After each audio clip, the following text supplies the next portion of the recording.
Welcome to the annual town meeting preview show. I am Jill Goldsmith, your town manager, and I'm with Alex Hilla, the town's finance director. And we're going to go through the articles 1 through 71 in preview of the annual town meeting, which is scheduled and will be held on Monday, May 13th, 6 p.m. at the Monomoy Regional Middle School. The town meeting warrant is available on the town website, and hopefully you've received it in the mail. And that's on the town's website, www.chatham-ma.gov. On the website, you'll find Budget Central that has everything related to the town's operating budget for the proposed fiscal year, which is FY 2020, beginning on July 1st, 2019 through June 30th, 2020. And then everything town meeting is under Town Meeting Central on the town's website, which will have the town meeting warrant, backup materials, and everything related to town meeting to give voters information, especially voters who are new to Massachusetts, why we have town meeting. So that's on the town's website under Town Meeting Central. So we begin our annual town meeting preview show with just a quick introduction of the town meeting as well as the town election. The election will be held on Thursday, May 16th, with polls opening at 7 a.m. and closing at 8 p.m. We have 3 ballot questions on the ballot. Ballot questions relate to the town meeting warrant articles. The first ballot question is the approval of funding for the new Council on Aging facility, and that's listed under Article 15. The second ballot question relates to the extension of our wastewater program, and that's noted as Article 37. The third ballot question depends on how town meeting votes for the West Chatham Route 28 Main Street project, and this is enhancements to hardscaping, landscaping, and streetscaping. That is Article 60, and we'll get into some more information on that. So again, it's Chatham's annual town meeting on May 13th, starting at 6 p.m., and we'll get started with the warrant.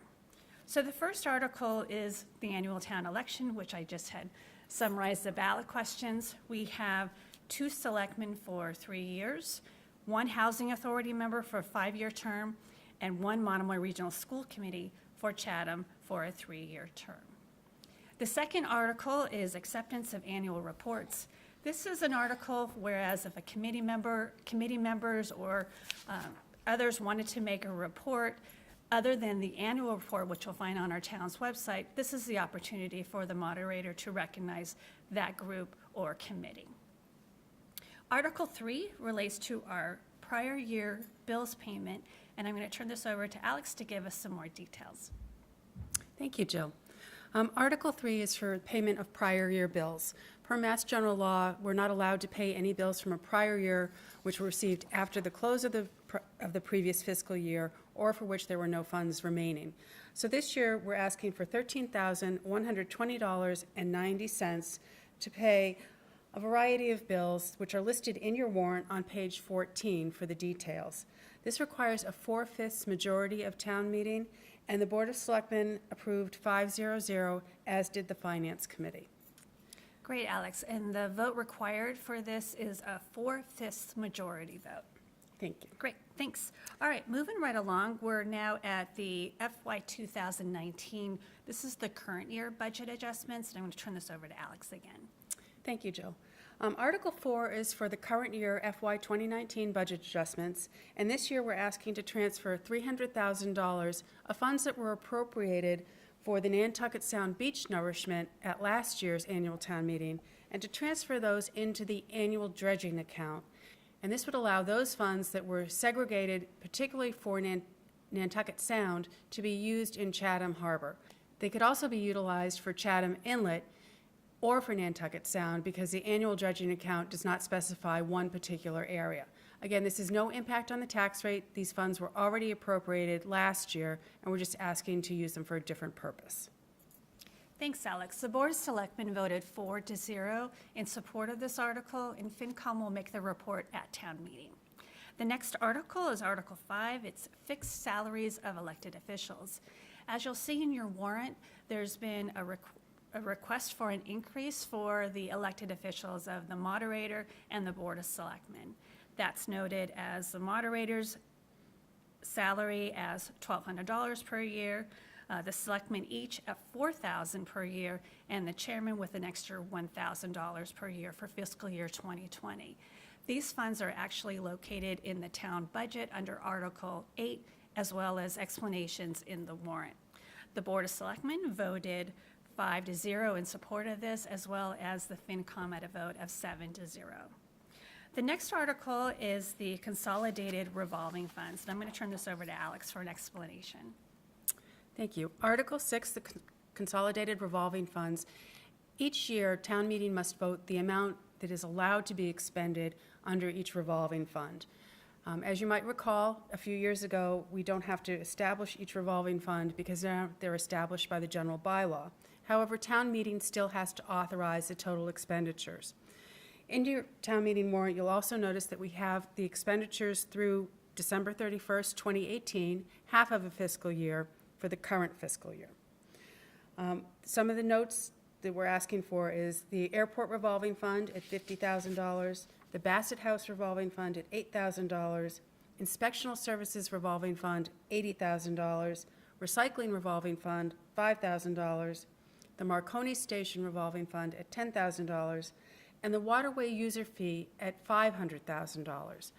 And it's important to note that some of these have increased over prior fiscal years, but any revolving funds that are not expended stay with the revolving fund. So there's no risk of those being closed to the general fund. They will remain with the fund if they're not expended.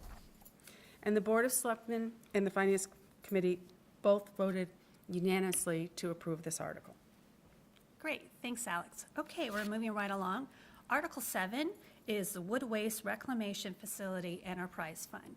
This is similar to a revolving fund, except that the funds that come in relate to a lease agreement that we have with T.W. Nickerson, which expires in 2029. And funds come in from the town from the lease payments, and we use it to monitor the site for various reasons. So with that, we have Article 7 for $25,000, and that's something that the community has seen for quite a while.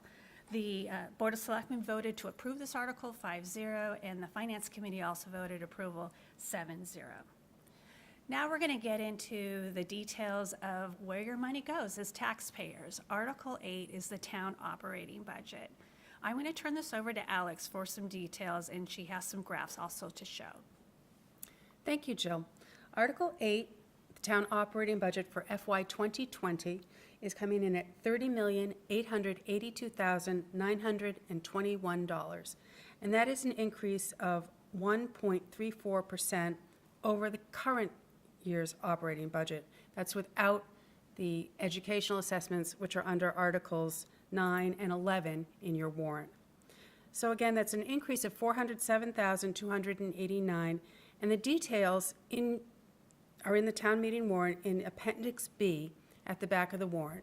And now I'll go into some further details on exactly what those look like. So for FY 2020, the fiscal articles that we'll be discussing with the charts are Articles 8. Article 8 is the town operating budget, again coming in at $30,882,921. And that's an increase of 1.34% over the current year's operating budget for FY 2019, or $407,289. As you can see from the chart, we've broken it down by the different divisions: general government, public safety, community development, natural resources, public works, and human and public services. And this is also in the town meeting warrant on page 18, again, Article 8 of the town operating budget. This does not include the educational assessments. It's important to note that the Board of Selectmen approved the town's operating budget on a vote of 5-0, and the Finance Committee also approved on a vote of 6 in favor, none opposed. The largest increase in the town's operating budget is in the division of Public Works at 8.78%, followed by Natural Resources at 7.23%, and Human and Public Services at 5.25%. However, these increases are offset by a decrease in our debt service of just over 10%. For more detail on the town's operating budget, you can refer to the town manager's budget message, Appendix B in the town meeting warrant, and also the detail listed out in spreadsheet form under Appendix C in the town meeting warrant, starting on page A36. This chart shows the expenses broken out just in a pie chart, where you can see that employee benefits make up 17%, debt service 21%, public works 18%, public safety 21%, and then the smaller divisions within the town's operating budget under Article 8. These are exclusive of the educational assessments. Great. Thanks, Alex. We have a lot of details on the town budget listed in Budget Central on the town's website. If you just click on that button, you'll see information for the fiscal 2020 budget, as well as going back more than 10 years on information that had been previously voted. Also, we have Town Meeting Central that not only has this warrant that we're going through, but all the details as well as previous town meeting warrants. So you can track to see where your tax dollars have gone and some previous votes of the town. It's very interesting to follow. All right, so we're going to continue on with the town's financial articles. We're at Article 9, and this is for the Monomoy Regional School District. Alex? The Monomoy Regional School budget increase is 2.6% over FY 2019, and that's the total amount of their budget, but not the amount of the increase or decrease to the town of Chatham. As you will note, the town of Chatham's assessment decreased by $71,800 over FY 19. And this chart shows where the assessment for Monomoy has been over the past several years.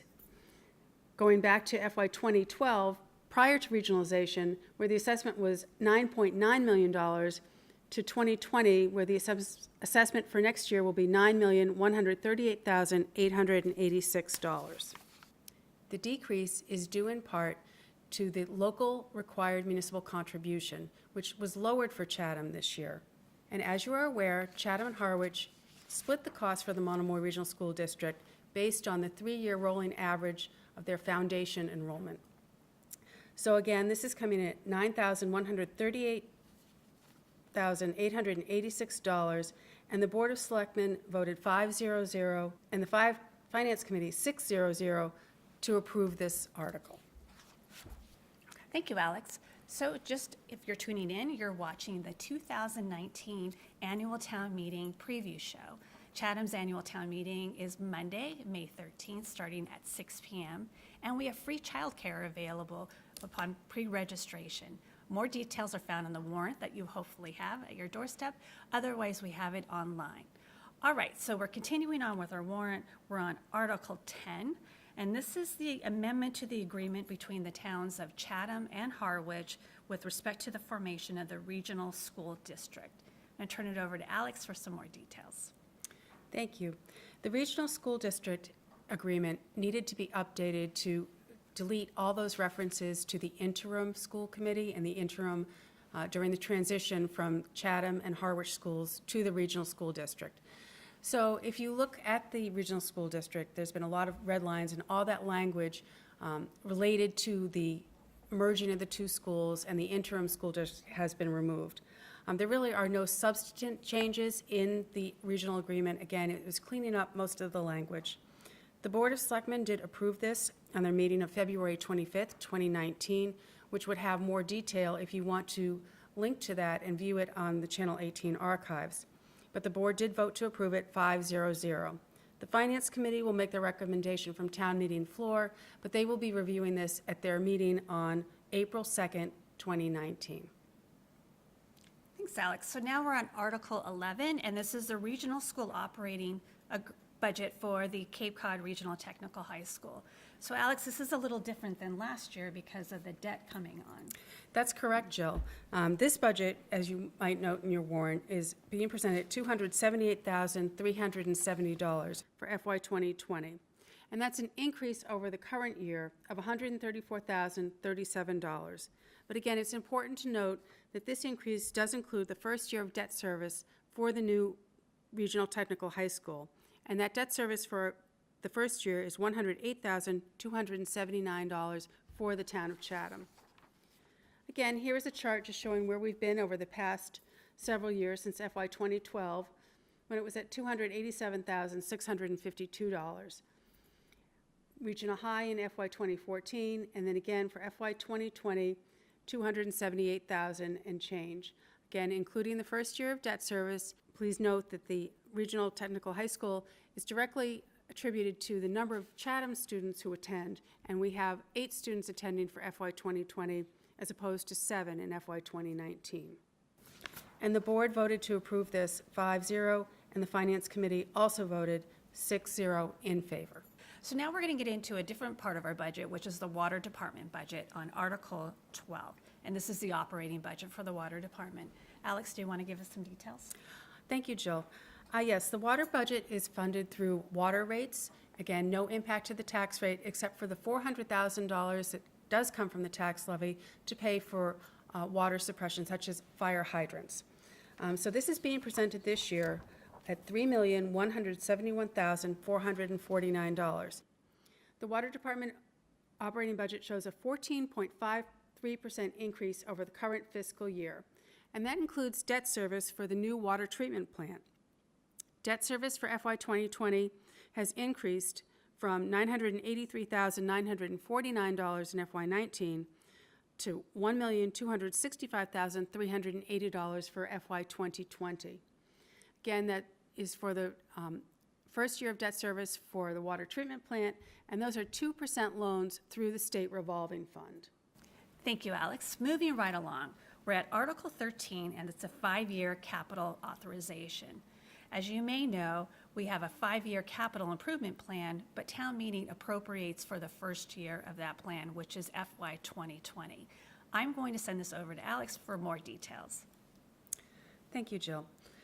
Article 13, the 5-year capital plan, FY 2020 capital budget, is requesting $2,805,745. All of that is coming from available funds, the majority coming from free cash, and then the remainder coming from the Waterways Improvement Fund and the PEG Cable Access Fund.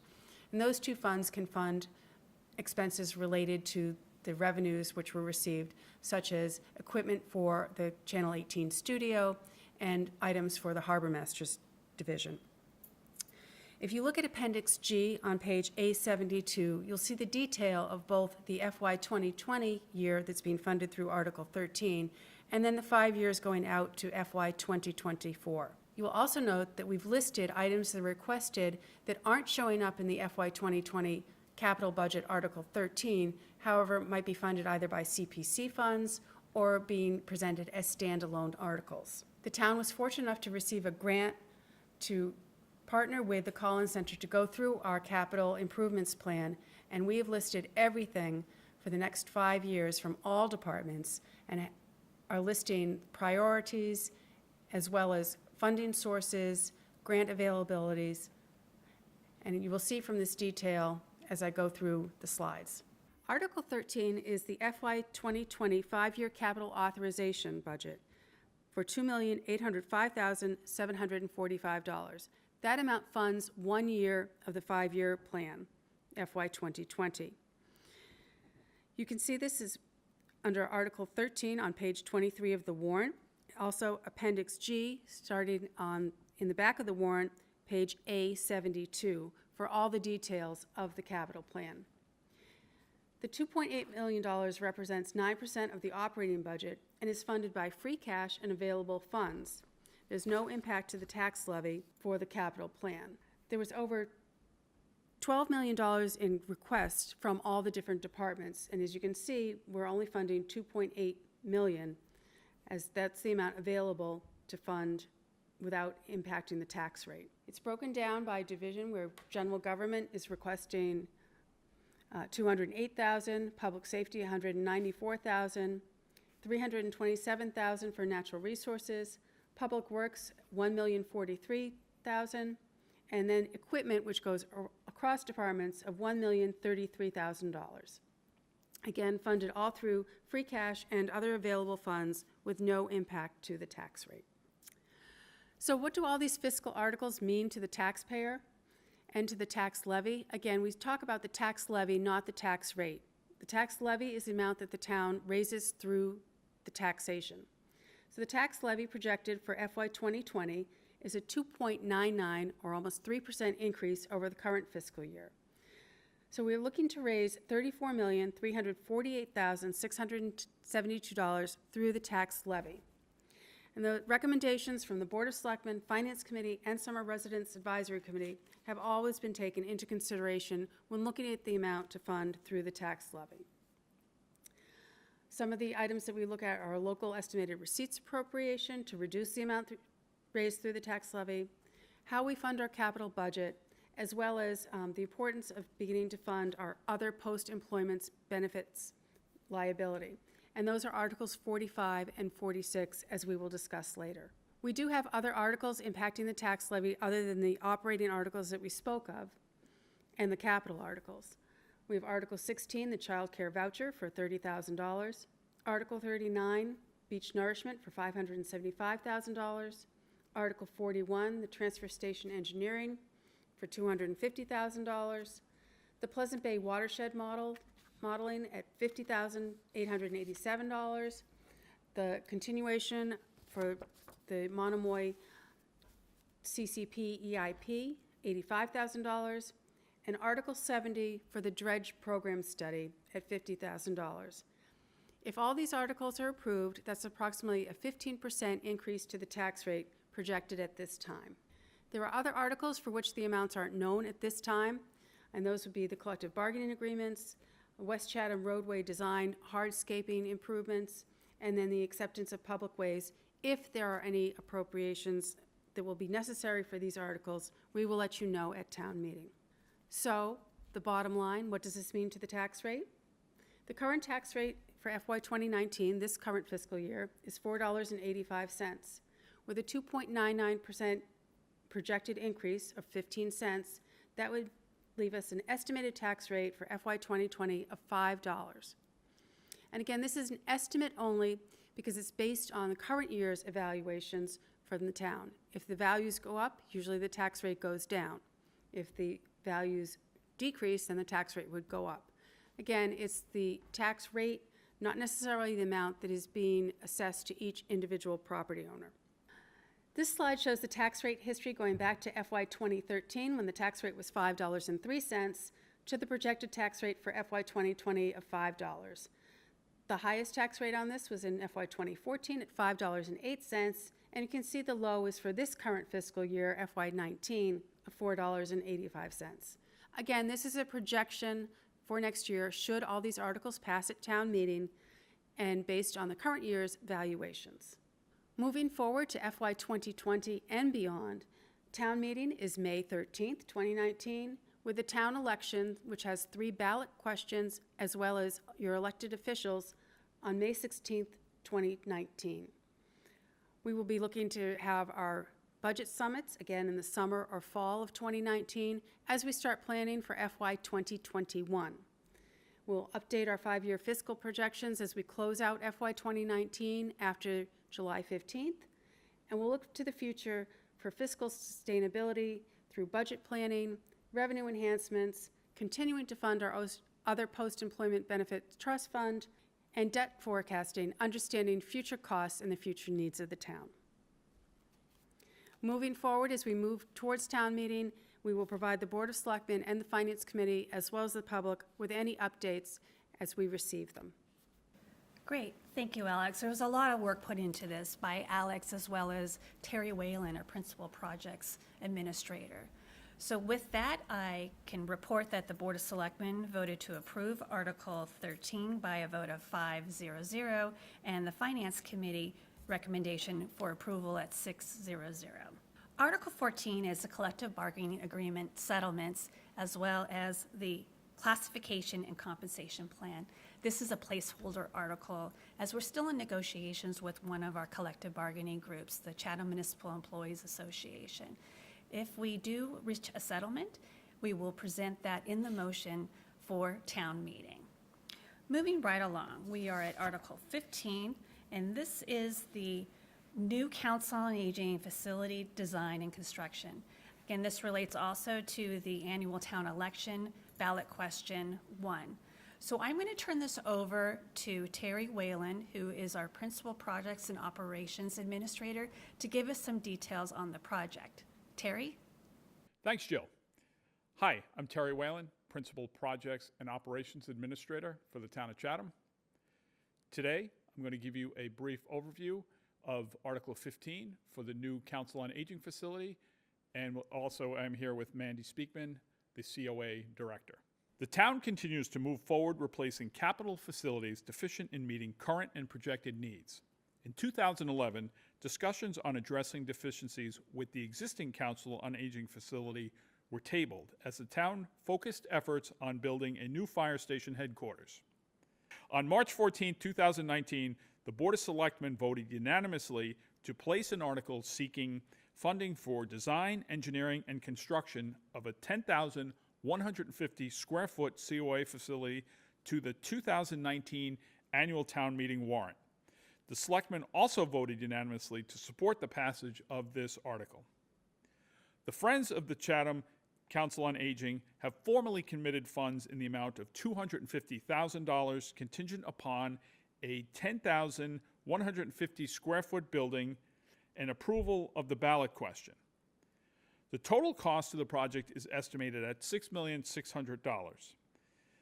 The amount funded by borrowing will be $6,350,000.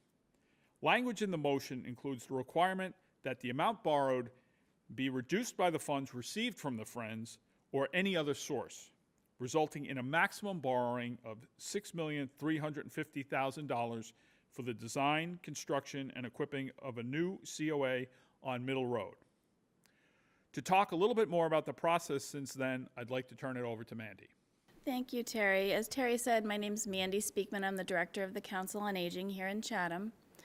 Going back to the 2011 discussion on deficiencies in the current Council on Aging facility, I'd like to share just a few examples of how the current facility doesn't meet the town's needs currently for the programming being offered and really doesn't allow for any reasonable growth into the future. Many of the rooms in the existing building have columns in the middle which really restrict their use and limit the actual occupancy of each room. The current 3-story layout is not ideal for circulation. It has accessibility constraints, and there's a lack of general sight lines for safety and security purposes. Privacy is often an issue in the building. The outreach offices that do work requiring discretion and confidentiality directly abut the lobby. The reception area is to the right of the main entry, so it can be difficult to register and note who is arriving and who is leaving the building.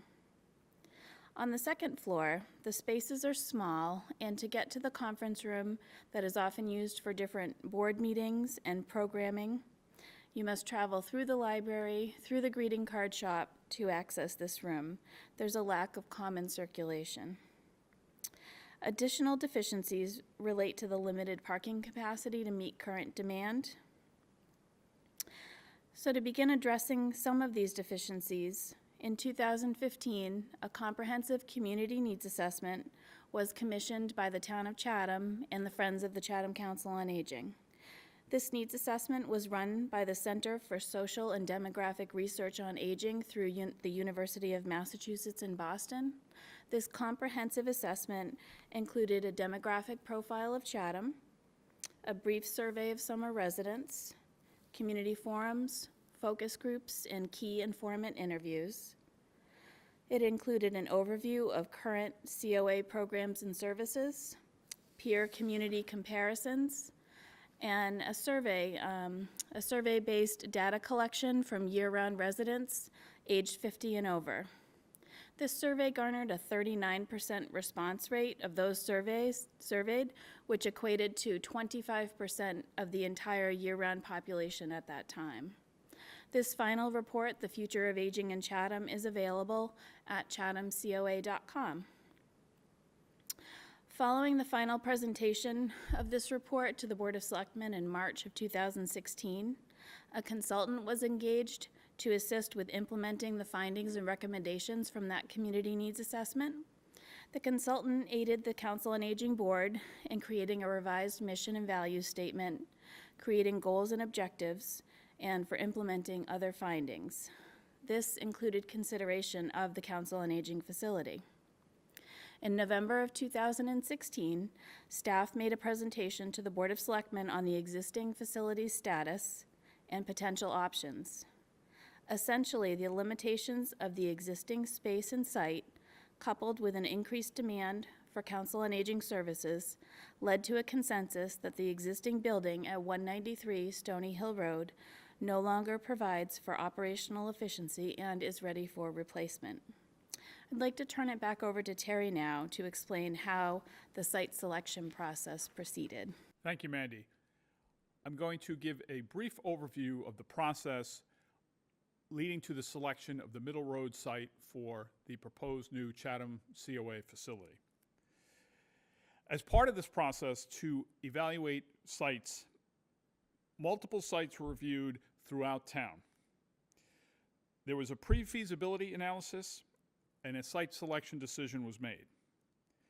And I'm also going to speak a little bit on the site planning process for the proposed site plan layout. In 2016, a process was started of preliminary screening of sites that were already owned by the town, conservation, protected parcels, and those dedicated to uses were removed from consideration. As part of the initial screening process, 11 sites were identified for further evaluation, and of those 11 town-owned sites, they were reviewed for 15 different alternatives. After the completion of the initial parcel screening, no town-owned sites were identified as preferred by the Board of Selectmen. A request for proposals was issued for privately owned sites for a potential new COA site. 2 responses were received. After Board of Selectmen review of the 2 proposals submitted, the primary factors disqualifying the proposals for further consideration included that they did not meet the minimum site requirements and cost. At the conclusion of the RFP process, the Board of Selectmen issued a public statement indicating the decision to decline the proposals submitted out of fiscal prudence, and directed town staff to review several sites for a more detailed test fit analysis with the aid of an architect. The pre-feasibility test fit direction after the RFP process failed to yield a site and initiated review of the following town-owned sites: the existing site at 193 Stony Hill, the community center, Volunteer Park, and Middle Road.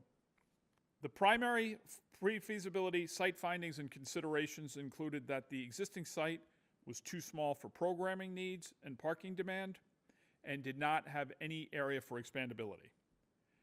The findings for the community center included unacceptable impacts to the Little League field, massing impacts on Veterans Field, the need for a parking deck, and programming conflicts. For the Volunteer Park site, the desire to honor the original open space acquisition intent by town meeting.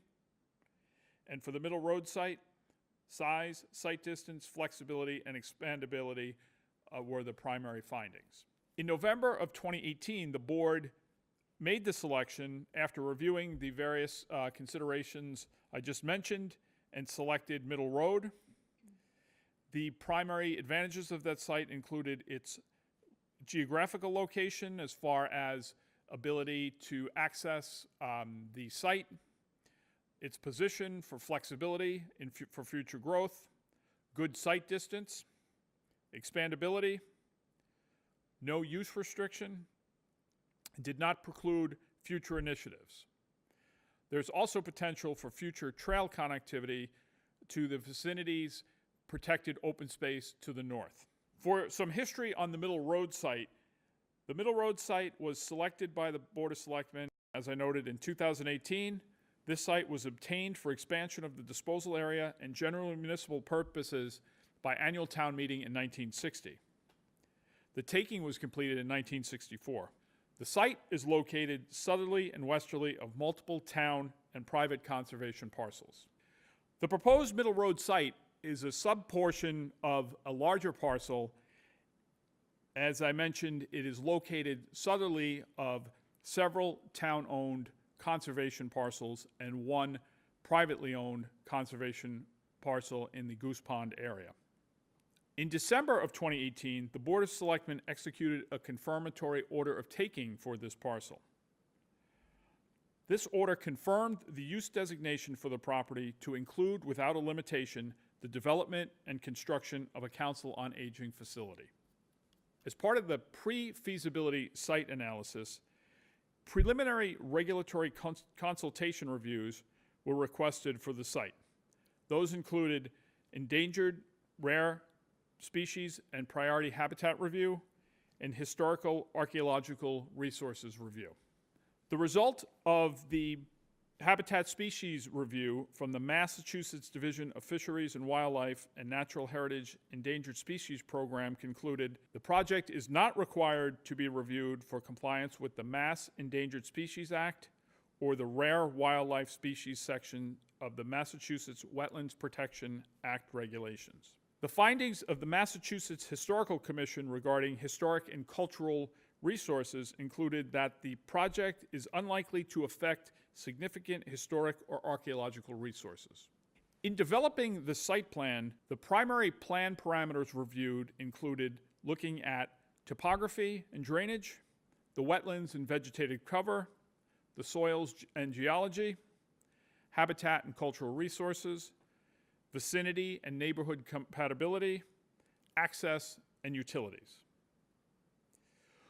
Low-impact development design techniques are being incorporated into the design of the site plan, and those include minimizing the impact footprint, maximizing infiltration, pervious parking for overflow areas, and low-input landscaping using indigenous plants. 2 additional reviews conducted for this site included a traffic engineer review, which the general findings included that the proposed parking and trip generation is comparable with other COAs, that the trip generation is not expected to exceed 300 total trips per day. That's 150 entering and exiting. The majority of the trips will be off-peak. A geotechnical review was also conducted, and the general finding of that analysis was that no identified soil or geologic constraints to development exist on the site. An on-site survey and wetland delineation was conducted as well to identify on the ground the location of identified wetlands for planning the project to avoid those wetland areas. The project impact footprint has been moved to the southeast of the property and closer to Middle Road to avoid any impacts to wetland areas. The site grading plan has been developed using on-site specific topography to address drainage concerns that had been addressed by the public at meetings. The concept approved by the Board of Selectmen in March of 2018 was a reduced version from the original space needs study preliminary concept, and this was proposed based on public feedback about size and price concerns. With the assistance of a working group that included the Board of Selectmen, the Finance Committee, the Summer Residence Advisory Committee, the Council on Aging Board of Directors, in collaboration with town staff, the town manager, the architect, and the owner's project manager, multiple plan changes and reductions were incorporated into the final concept to gain Board of Selectmen approval. This gained consensus and helped bring forward a project which balances function with cost effectiveness. The proposed building will enhance the ability of the Council on Aging to meet current service needs of the community and also to expand in the future if the town should so desire. The proposed 10,150 square foot building will also meet the space and storage needs of the COA by providing room for required apparatus and meeting the requests of the residents as brought forth through that 2016 Community Needs Assessment. This includes expanding transportation services for seniors, maintaining and potentially expanding outreach programs which are directed at our at-risk senior population. At-risk could include isolation, low-income residents, and those with significant physical and mental health challenges. The aim is to maintain and expand program and service functions, including caregiver support, programming for more active older adults focusing on fitness, adult learning, recreation, and social opportunities. Additionally, the selected site provides adequate area to provide parking capacity and a level, convenient access to the building for visitors.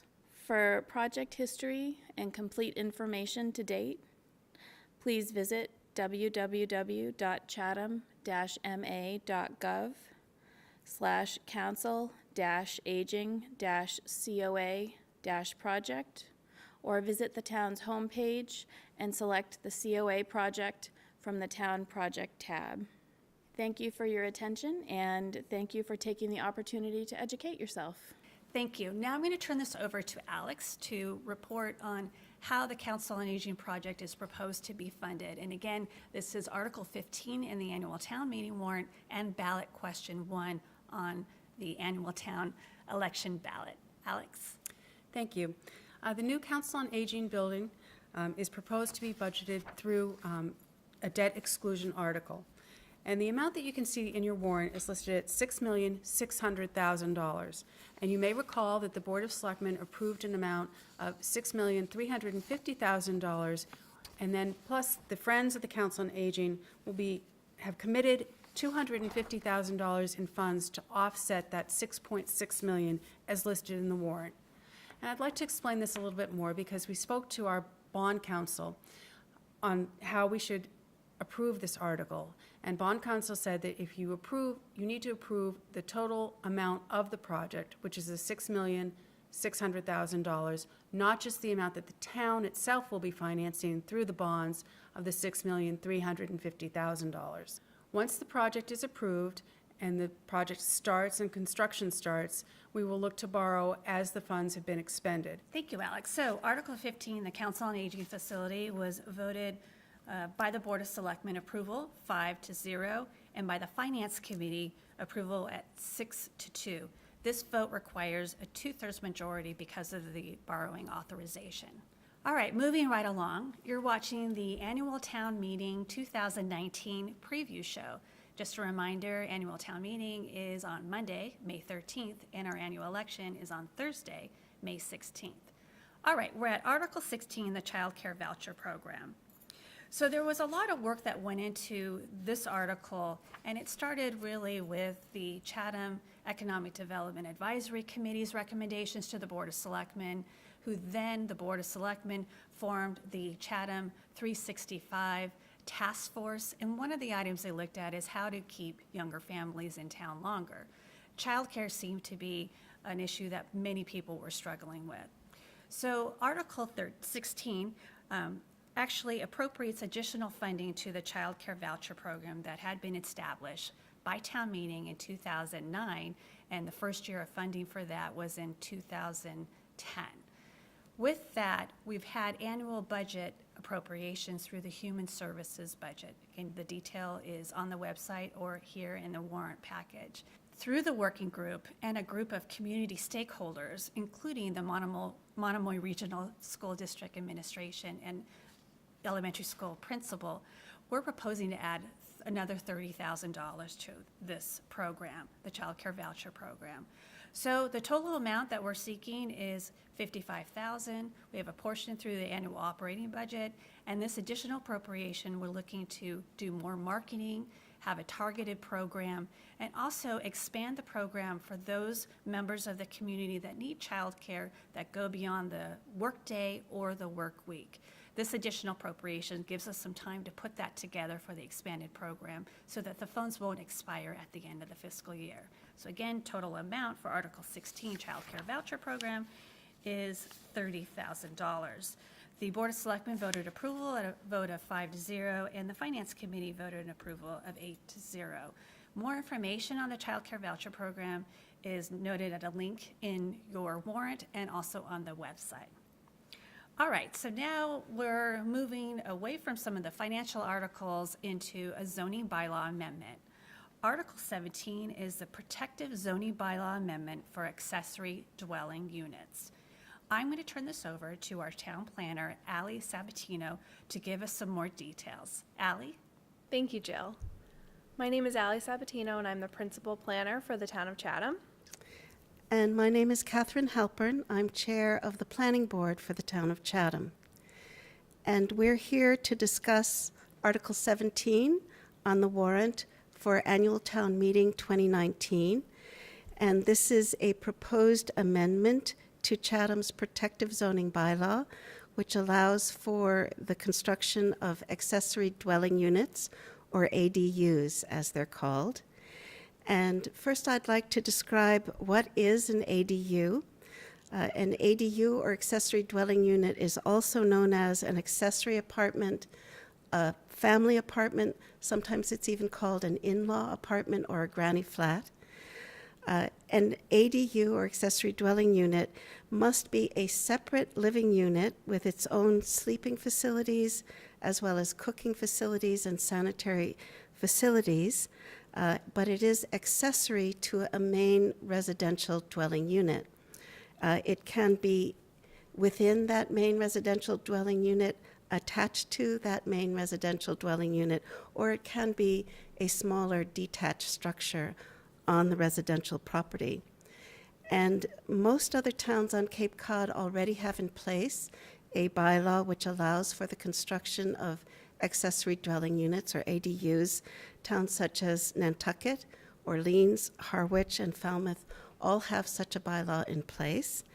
And the planning board sought to undertake this initiative to propose this bylaw amendment for Chatham to respond to a need in Chatham for a greater availability of smaller housing units for year-round Chatham residents, particularly paying attention to the needs of our young adult citizens, as well as to allow for more opportunities for aging in place for Chatham senior citizens. The planning board identified a number of studies when they were reviewing the proposed ADU bylaw. One of those studies was the 2016 Council on Aging Needs Assessment Study. One of the final recommendations out of this study was to promote housing options for aging in place in Chatham.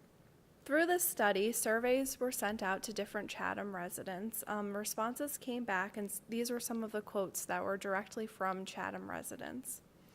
I'm concerned about finding suitable and affordable housing options should I choose to downsize my current home or move due to aging issues. I'm concerned about not having family here to help with needs if I get incapacitated or need help with housing maintenance. So those were some direct quotes from Chatham residents regarding aging in place. The planning board also looked at the 2013 and 2018 housing production plan, which one of the goals in those plans were to modify the accessory apartment bylaw. In addition, we've put some restrictions on the size that an accessory dwelling unit can be. It can have a maximum of 900 square feet of habitable living space, a maximum of 2 bedrooms, and a maximum occupancy of 2 people per bedroom. The person who rents the ADU must be a full-time year-round resident of Chatham, and they must sign a lease for 12 consecutive months. In addition, the property owner who constructs an ADU and who rents the ADU must also be a full-time year-round resident of Chatham, and the residential property where the ADU is located must be their principal residence in Chatham. There are 2 ways to receive a permit for an ADU. I'll talk about the first one, which is a by right permit. If you apply for by right, you have to meet all requirements of the protective zoning bylaw. So you must meet all setbacks, required building coverage, and also your lot must meet the required size. So if you are in the R40 zoning district, your property must be 40,000 square feet in order to qualify for by right. Additionally, the ADU must be located in the principal residence for you to qualify for by right. No more than 10 permits are granted within 12 months. So you can only, the town only gives 10 permits out per year for this. The second is special permit. And this is required when a property is pre-existing, non-conforming in any way. So if you do not meet the setbacks, your property square footage doesn't meet the required zoning. So if you're in the R40 zoning district and you have 30,000 square feet instead of 40,000 square feet, it automatically requires a special permit. And again, no more than 10 special permits can be granted within 12 months. We also do have a monitoring and enforcement section for this proposed bylaw.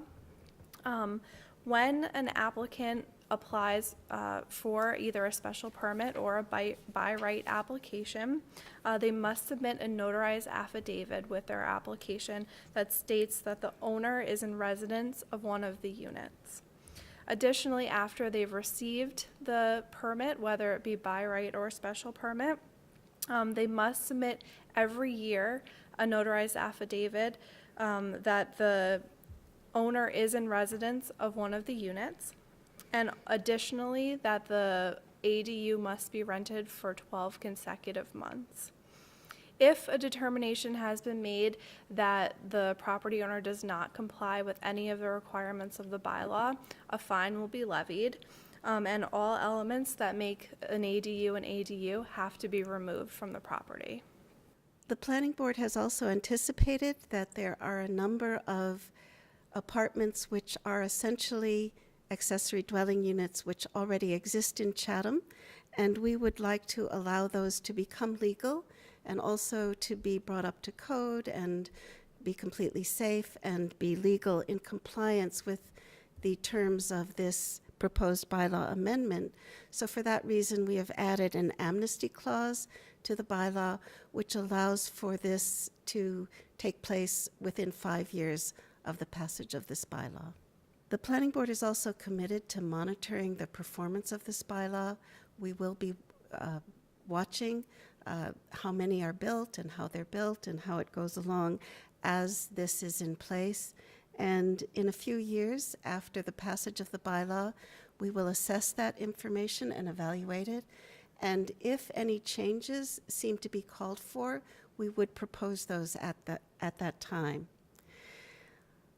We do want to let you know that the bylaw in its entirety is posted on the town website in the planning board section, and also a list of frequently asked questions and answers are posted there. And that website address is www.chatham-ma.gov/planning-board. Again, that's www.chatham-ma.gov/planning-board. Thank you. So back to Article 17. The Planning Board had voted its approval at a vote of 6-0. The Board of Selectmen had voted approval at a vote of 5-0, and the Finance Committee voted approval as well as 5-0. Okay, moving right along, we're at Article 18, and this begins our review of the Community Preservation Committee recommendations for use of the Community Preservation Act funds. I'm going to turn this over to Alex for more detail. Thank you.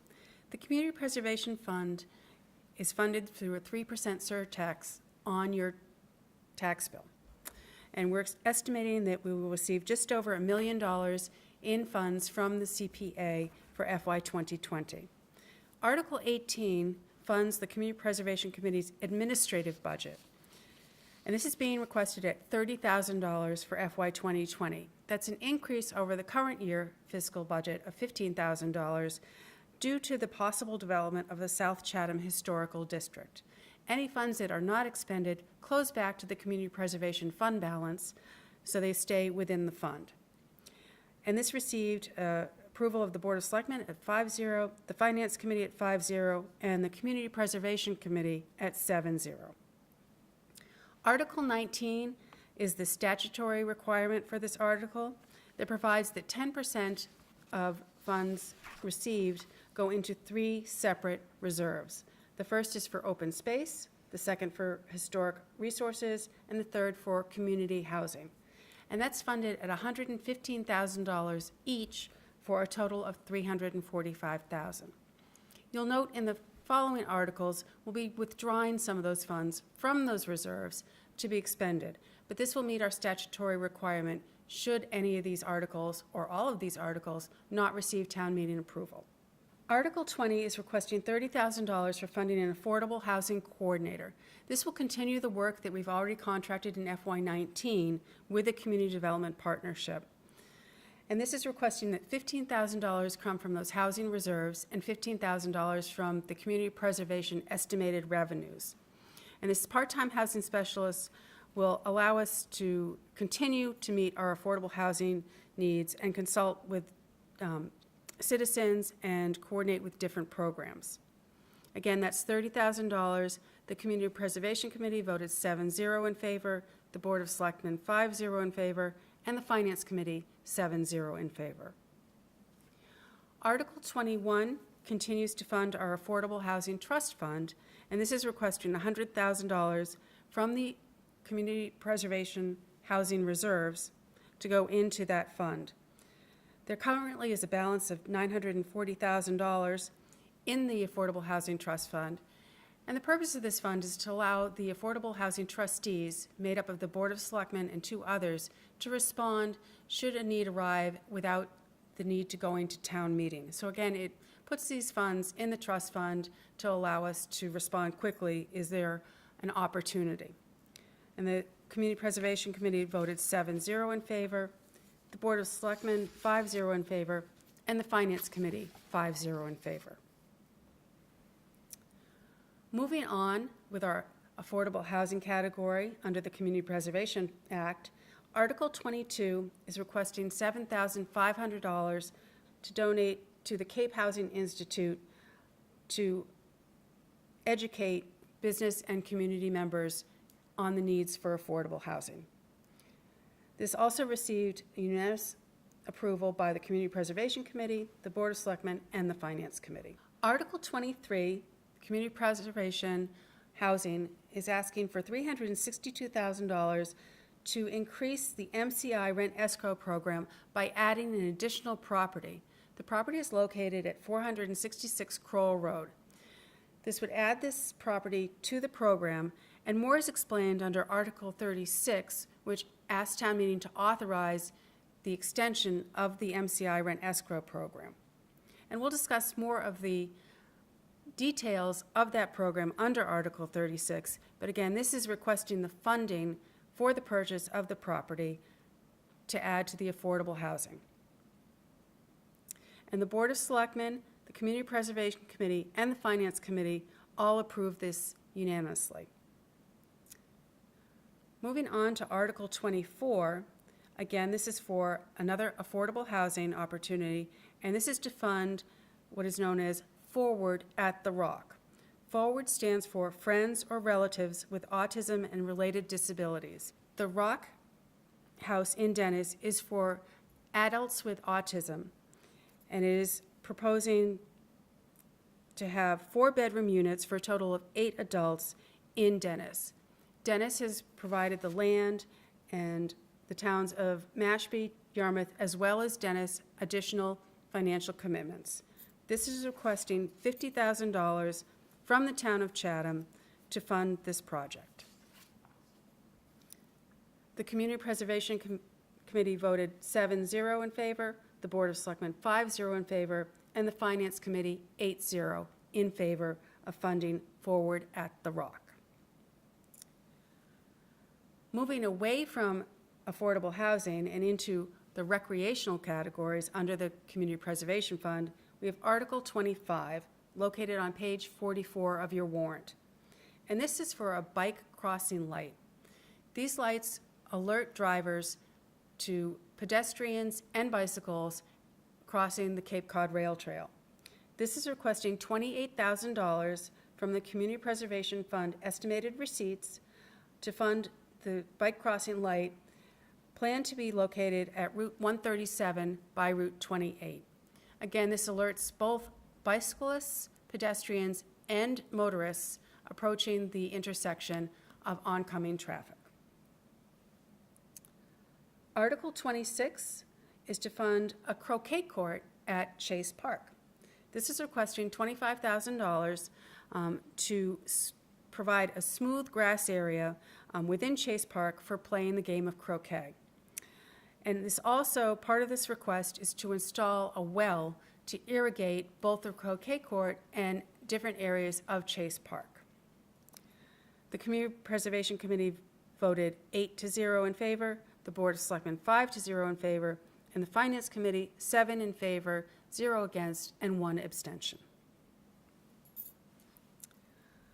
Article 27 of the Community Preservation Act is funding water bottle filling stations. And this is requesting $12,000 in funds for 3 separate water bottle filling stations where a person may come and refill an existing container with water. And this would locate the water bottle filling stations at some of the popular recreational areas in Chatham, such as Oyster Pond, the Fish Pier, and the Community Center. These water bottle filling stations will provide free water for people to refill their existing containers and thus hopefully reduce the amount of plastic, which you'll notice at the end of the warrant is a petitioned article. Article 28 is requesting $295,000 to rehabilitate the 2 playgrounds located at the Chatham Elementary School.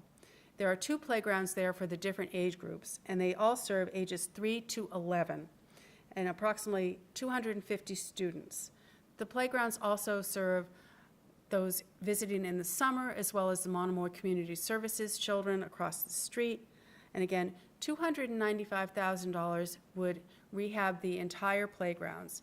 Currently, there are wood chips on the ground, and one of the big costs associated with this is to have the poured-in-place rubber, which is safer and allows access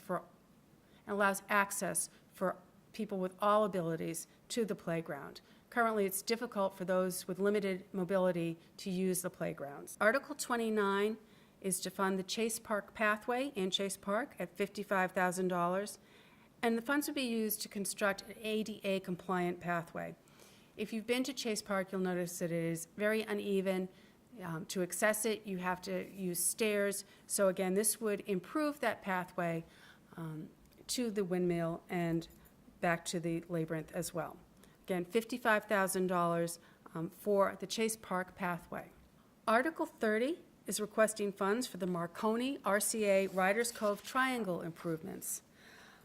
This is requesting $79,000 for improvements to this parcel, which is town-owned and part of the Marconi RCA Historic District. And again, this is located on Riders Cove and would provide funds to remove some of the invasive species, as well as a pathway around to look out over Riders Cove. The Community Preservation approved this by a vote of 8-0. The Board of Selectmen recommended approval 5-0, and the Finance Committee recommendation to approve was 2 in favor and 6 opposed. Article 31, located on page 48 of the warrant, starts the request under the historic category of the Community Preservation Act. This is requesting $48,000 for the Nickerson archaeological dig. And this is a continuation of the dig that has been approved at prior town meeting, which also funded $48,000. The Nickerson family has also expended funds of its own, $18,000 in private funds already, and expects to contribute an additional $12,000 for the costs associated with the dig. As you may recall, the hearth of the original homestead was unearthed, and many artifacts have been found. The archaeologist has given a free lecture at the Eldridge Public Library and is available to do so again if approved for additional funding. Article 32 is for the Atwood House door restoration, and this is requesting $9,562 of historic funds under the Community Preservation Act. This is a very detailed quote that the Community Preservation Committee received from the Atwood House because the existing door is seriously rotted. As much original material will be restored and preserved as possible. However, some may need to be replicated for the door at the Atwood House. Again, this is $9,562. The Community Preservation Committee recommended 7-0, the Board of Selectmen 5-0, and the Finance Committee of 8-0. Article 33 continues some of the repairs to the Railroad Museum caboose. However, this is for the wooden structure on top of the existing undercarriage, which was restored by CPC funds a few years ago. This is requesting $50,000 to restore the wooden box, which dates from approximately 1910. Again, the Chatham Railroad Caboose is a popular spot for visitors and locals to bring children to see one of the few remaining wooden cabooses in the country. Again, this is $50,000 to fund the Railroad Museum caboose repairs under the historic category of the Community Preservation Fund Act. The Community Preservation Committee voted 7-0 in favor, the Board of Selectmen 5-0 in favor, and the Finance Committee 8-0 in favor of this article. Article 34 is requesting $15,000 for cemetery headstone repairs, and these are located in our active cemeteries. And there's approximately 17 headstones dating from the mid-1800s that are in need of repair as they've been knocked over or split in two. Again, this would repair those broken headstones in our active cemeteries. And again, it's for $15,000 from the historic purposes for the Community Preservation Fund. Article 35 is requesting $87,000 from the Community Preservation Open Space Reserve to fund the removal of invasive species located at the Nickerson Homestead land on Orleans Road. And this is behind the Caleb Nickerson house, adjacent to the Caleb Nickerson house. So again, this is where the archaeological dig is going on, but there are invasive species there, and this would help remove those invasive species so people can go back and see where the original homestead was located. Again, that is requesting $87,000 for removal of the invasive species and creating a path for people to go back and walk in that area. The Community Preservation Committee approved 8-0, the Board of Selectmen 5-0, and the Finance Committee approved 6 in favor, 1 against, and 1 abstention. Great, thank you, Alex. So Alex just went through Articles 18 through 35, and they're all funded by CPA funds, Community Preservation Act funds.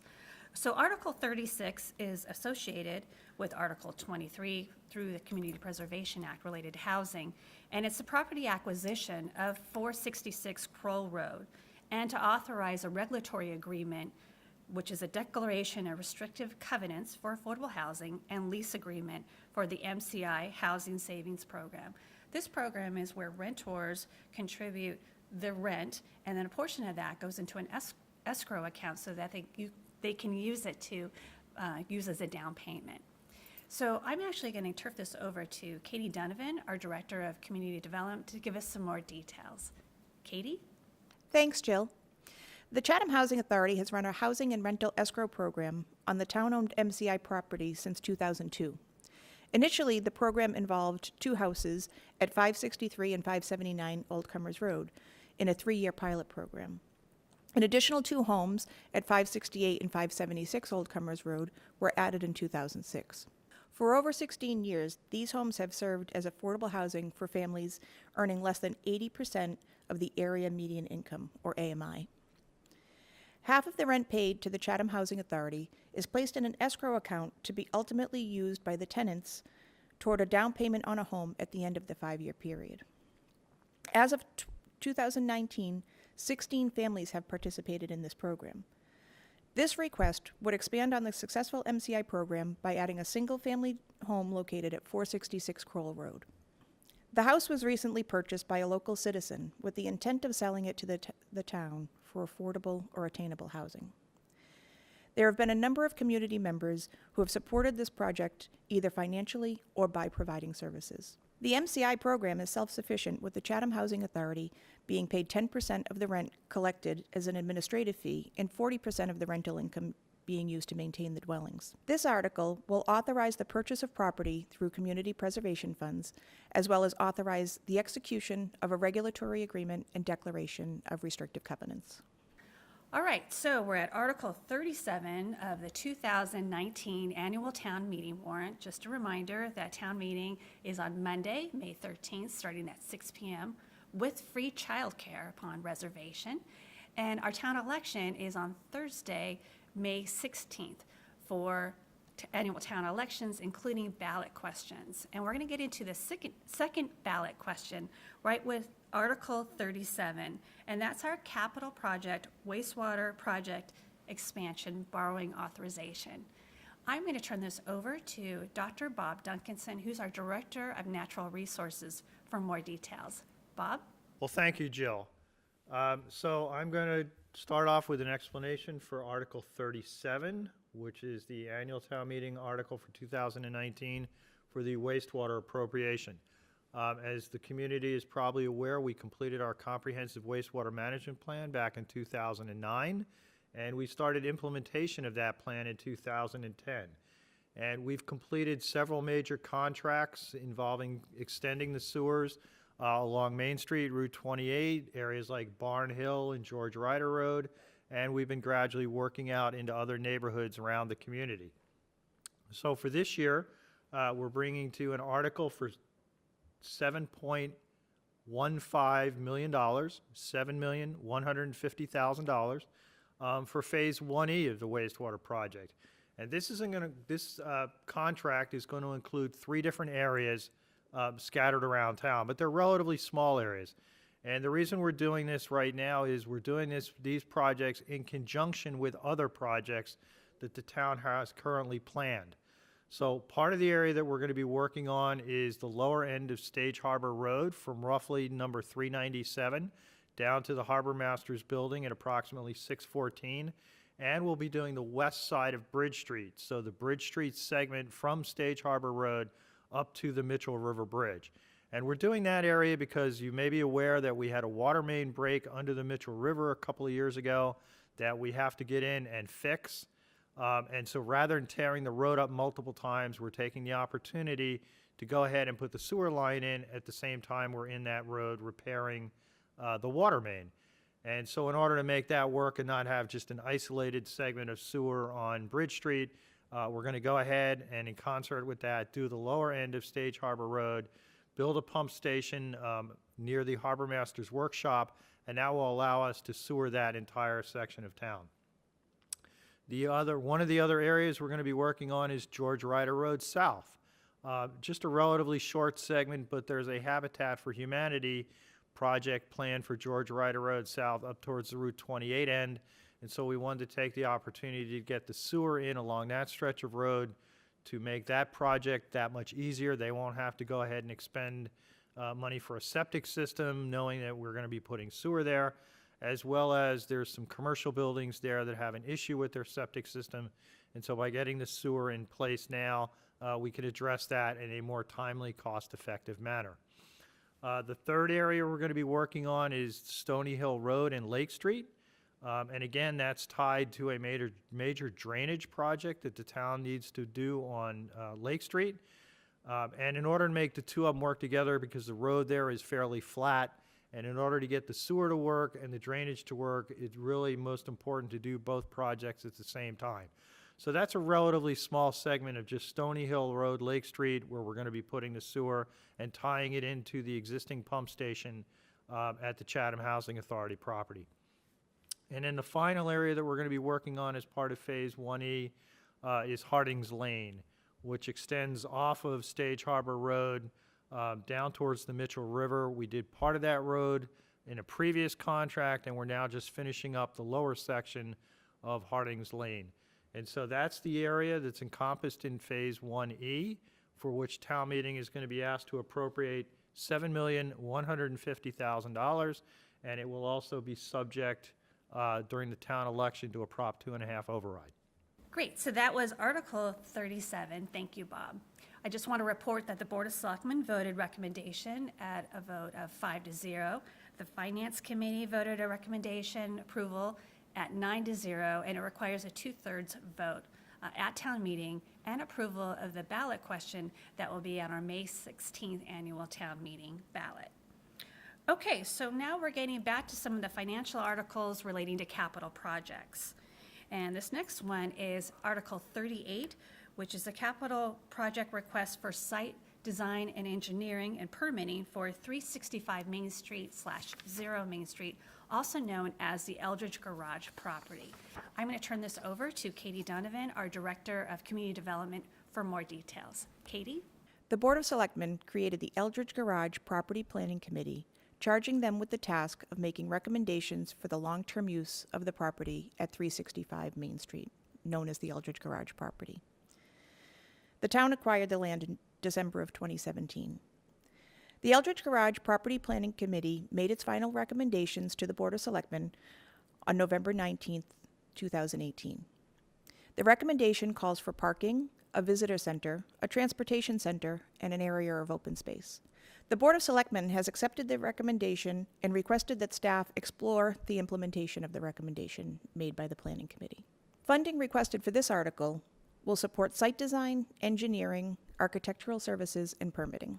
Thank you, Katie. So I want to report that the Board of Selectmen have voted approval at 5-0, and the Finance Committee voted approval of 7-0, and that's for $100,000. Moving right along with our annual town meeting preview show, we're now on Article 39, the capital project for dredging, beach nourishment, and sand and retention structures. I'm going to turn this over to our Director of Natural Resources, Dr. Bob Duncanson, for more details. Bob? All right, so the next article that we're going to talk about is Article 39, dredging, beach nourishment, and sand retention structures. This is a project that we had started last year to nourish the beaches on the Nantucket Sound shoreline, and town meeting appropriated several $100,000 for that project previously. The town was then very fortunate last year to get a grant from the state, part of the MassWorks dredging initiative that also funded some of that work. But that was originally designed from the beginning to be a multi-year project, working with Barnstable County and their dredge program to mine sand from several locations and then transport it down for both the Cockle Cove and Ridgevale beaches as well as Hardings Beach. Members of the public are probably well aware that those beaches on the south side have suffered severe erosions in the last couple of years. We did kind of a stopgap program at Cockle Cove Beach last year in the summer of 2018 using sand dredge from the entrance to Mill Creek, but that was not a sufficient amount of sand for the long term. So we came up with this multi-year program mining sand from the Stage Harbor entrance channel and the area immediately in that area, and then transporting it to these beaches further to the west to supplement those. In addition to that, we've actually increased the amount that we're requesting this year because, as you probably are aware, we're also having issues with channels in the Chatham Harbor area that needs to be dredged also. And so in order to have enough money to fund that project as well as the Nantucket Sound project, we've increased the request under Article 39 from $375,000 up to a total of $575,000. Now, we're not asking town meeting to appropriate all that this year, but we are asking, there's a previous article that dealt with a transfer of some of the funds that town meeting had appropriated previously that was limited just to Nantucket Sound into a broader dredging account that will allow us to use that money wherever we need to at the appropriate time, either for the Nantucket Sound beaches or for emergency dredging in Chatham Harbor, to enable the fishing fleet, recreational boaters, and the Coast Guard to safely transit the harbor out through the inlet to the Atlantic Ocean in a safe, timely manner. And so that is Article 39.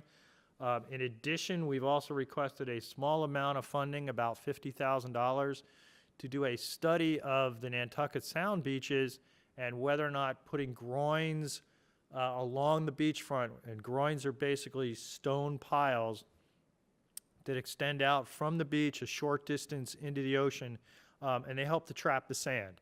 So we're going to take a look at those as to whether or not they would be, first of all, could be permitted, and then would be effective at trapping sand to hopefully make our beach nourishment projects last that much longer and potentially reduce the overall cost going forward. So that is a brief synopsis of Article 39. Thank you. I want to report the votes for approval. The Board of Selectmen voted a recommendation 5-0. The Finance Committee approved it as a recommendation 9-0. And again, that's Article 39 for the capital project, dredging, beach nourishment, sand retention structures.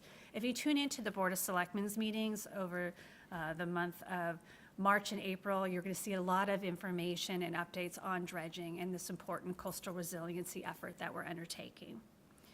The next article is Article 40. It's a capital project appropriation for shark safety and mitigation measures specifically for Oyster Pond.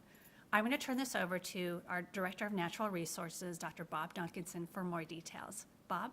Okay, so the next article we're going to talk about is Article number 40, Capital Project Shark Safety Mitigation Measures at Oyster Pond. As viewers are probably well aware, there's been a lot of discussion on Cape Cod over the recent years regarding the issue of great white sharks and, in a corollary, the presence of large numbers of seals, which are attracting the great white sharks, and the potential impacts that has on people using our local beaches, primarily on the Atlantic Ocean side beaches, but also potentially beaches along Nantucket Sound and in other locations. So some concern was raised regarding Oyster Pond Beach, where we have our children's swimming lessons in the summertime. It's a very family-friendly beach used by a large number of families with small children because it's relatively protected. The water's warm. You know, they don't have ocean waves and things like that to deal with. There's ample parking for families and whatnot. But some concerns have been raised because seals have been sighted in Oyster Pond, and so there's a concern that if there's seals present, there could potentially be the presence of sharks in the pond as well, which would obviously have an impact on the smaller children and whatnot using the beach for swimming. So we've been asked to do a study to see if there are ways that we can protect Oyster Pond Beach from both seals as well as sharks by putting some kind of a barrier out in the water that would prevent these animals from getting in close to where the swimmers are. So this money would fund that study, as well as, depending on the results of the study, if the Board of Selectmen so authorize, we could actually construct a barrier if it's determined that there is one that would be effective at preventing or at least reducing the chances of any of these animals getting in close to where the swimmers are. So that is, and this article is requesting $100,000, not only to do the study of what potentially is feasible, but also to design it, permit it, and then ultimately, as I said, if the Board of Selectmen approve, we would go into construction as well. So that is Article 40. Thank you. So I want to report the recommendations for Article 40. The Board of Selectmen voted approval at a vote of 5-0, and the FinCom also voted approval at a vote of 7 in favor and 1 against. Moving right along with our capital projects, this is Article 41 for the Transfer Station and Engineering Project. I'm going to turn this over to our Director of Public Works, Tom Temple, for more details. Tom? Thank you, Jill. Article 41, Capital Project Transfer Station Redesign. This is for the redesign and development of permitting for the transfer station redesign. Includes the preparation of bid documents, specifications, plans for the improvements to this facility for $250,000. Thank you, Tom. So I want to report the board's votes on this for Article 41, the capital project for the transfer station redesign and engineering. The Board of Selectmen voted a recommendation to approve at 5-0, and the Finance Committee approved it at 7-0. If you go to the town's website and click on Town Projects, you'll see details on this project, the transfer station redesign, as well as all of the other projects. So any renderings, any presentations that we made to the Board of Selectmen, they're included on this website link. All right, moving right along, we're at Article 42, and this article is actually 2 parts. One is to create a capital stabilization account and also transfer from free cash those funds that we received from our first payment from the town of Harwich for our wastewater intermunicipal agreement. I'm going to turn this over to Alex for more details. Article 42 is requesting creation of a capital stabilization fund under Mass General Law, Chapter 40, Section 5B. This requires a 2/3 vote at town meeting to create the stabilization fund. Further, this article asks to transfer in the $2,265,000 that the town received under the intermunicipal agreement, or IMA, with the town of Harwich to allow them to use part of our wastewater treatment plant. The funds were received and have closed to free cash, as the Department of Revenue certified free cash at $5.7 million in the fall of 2018. Creation of a capital stabilization fund, as I mentioned, requires a 2/3 vote of town meeting, and any use of that fund also requires a 2/3 vote of town meeting for any expenditures. The fund is created specifically for capital expenses, such as acquisition, upgrade, or maintenance of the town's physical assets, and also includes language to allow use of the funds for the town's wastewater management program. We've identified over $11 million in needs to the sewer infrastructure in the coming years. These funds could be used, if approved by town meeting, for those expenses. Again, a stabilization fund is a standalone fund that requires approval by town meeting. The stabilization fund earns interest, and the interest stays with that fund, and again, could be only used for capital expenditures.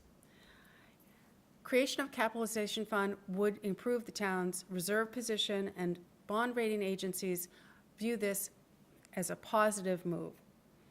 The Board of Selectmen approved this at a vote of 5-0. The Finance Committee recommendation was to approve, a vote 2 in favor and 6 opposed. Thank you, Alex. So moving along with other financial appropriation articles, we're at Article 43 of the annual town meeting. Annual town meeting is Monday, May 13th at 6 p.m. Article 43 is the Pleasant Bay Linked Watershed Model Update. I'm going to turn this over to Dr. Bob Duncanson, our Director of Natural Resources. But before I do, I want to congratulate Bob as well as the towns of Brewster, Orleans, and Harwich for their award-winning program that's been acknowledged by the Department of Environmental Protection and other statewide agencies for 4 towns working together on this. Dr. Bob? Okay, next up we have Article 43, which is the Pleasant Bay Linked Watershed Model Update. As you may be aware, we've been working with our neighboring towns around Pleasant Bay, namely Harwich, Brewster, and Orleans, through the Pleasant Bay Alliance for upwards of 20 years now. On the Pleasant Bay Resource Management Plan. The 4 towns, in concert with the state and the Cape Cod Commission last summer, in the summer of 2018, applied for and received the state's first watershed permit. And what that watershed permit does is it basically outlines the steps that the towns individually and collectively are going to take to protect and enhance water quality in Pleasant Bay from the things that come off the land side. So basically septic systems, road runoff, lawn fertilizers, all those kinds of things that were identified a number of years ago in the Mass Estuaries Project as being detrimental to the health and the enjoyment of Pleasant Bay. As part of that watershed permit, one of the things that's in the permit that was discussed with the various agencies and as well as among the towns was updating the linked watershed Pleasant Bay model that was originally done as part of the Estuaries Project and was completed back in 2006. So that model is now old. There's been more development in the towns.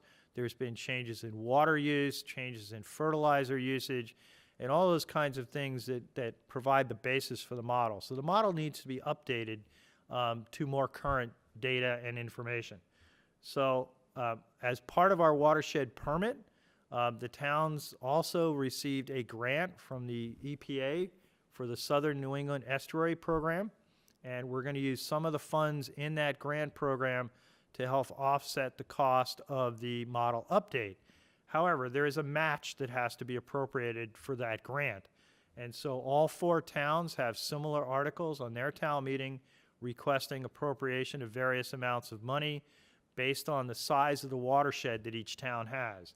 So Chatham and Orleans both have approximately 35% of the watershed, and so our matching funds for each town, for Chatham and for Orleans, is $50,887 for each town.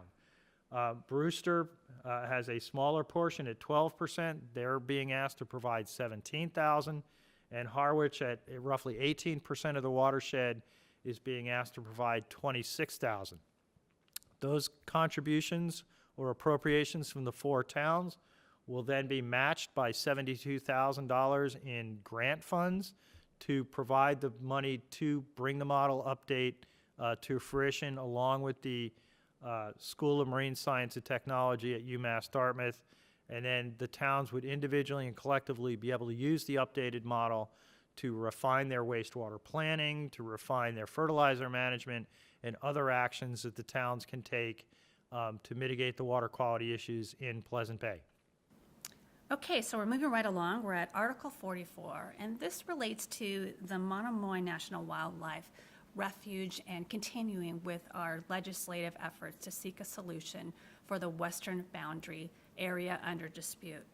Congressman Keating was generous enough to file legislation to clarify the boundary, and that was in H.R. 1157.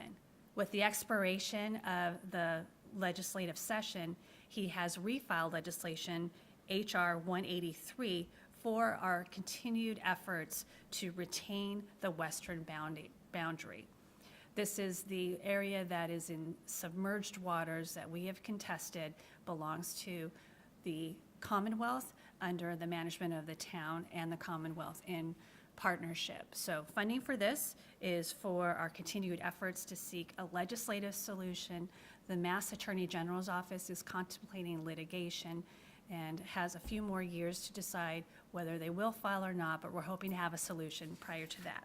So the Board of Selectmen have voted to approve this Article 44 at a vote of 5-0, and the Finance Committee at a vote of 6 in favor, 3 against. All right, so moving into a topic that was the highlight of last year's annual town meeting and a continued focus by our OPEB, other post-employment benefits trustees, is funding our OPEB liability.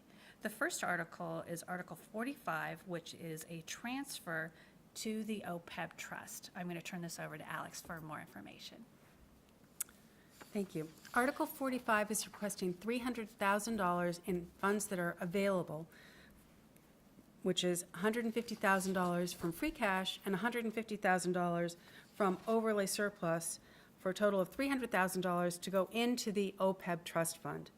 Again, other post-employment benefits are benefits for retirees that are not associated with pension.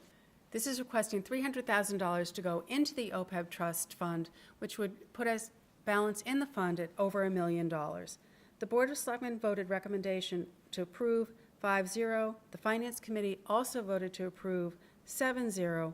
And for more information on the OPEB liability and what is it and why is it important to fund, the trustees held a forum back on February 13th, which can be viewed on Channel 18 if you want to seek more information on this important topic. Article 46, Other Post-Employment Benefits Liability Excise Tax, is a continuation from last year's Article 22 that was voted by annual town meeting.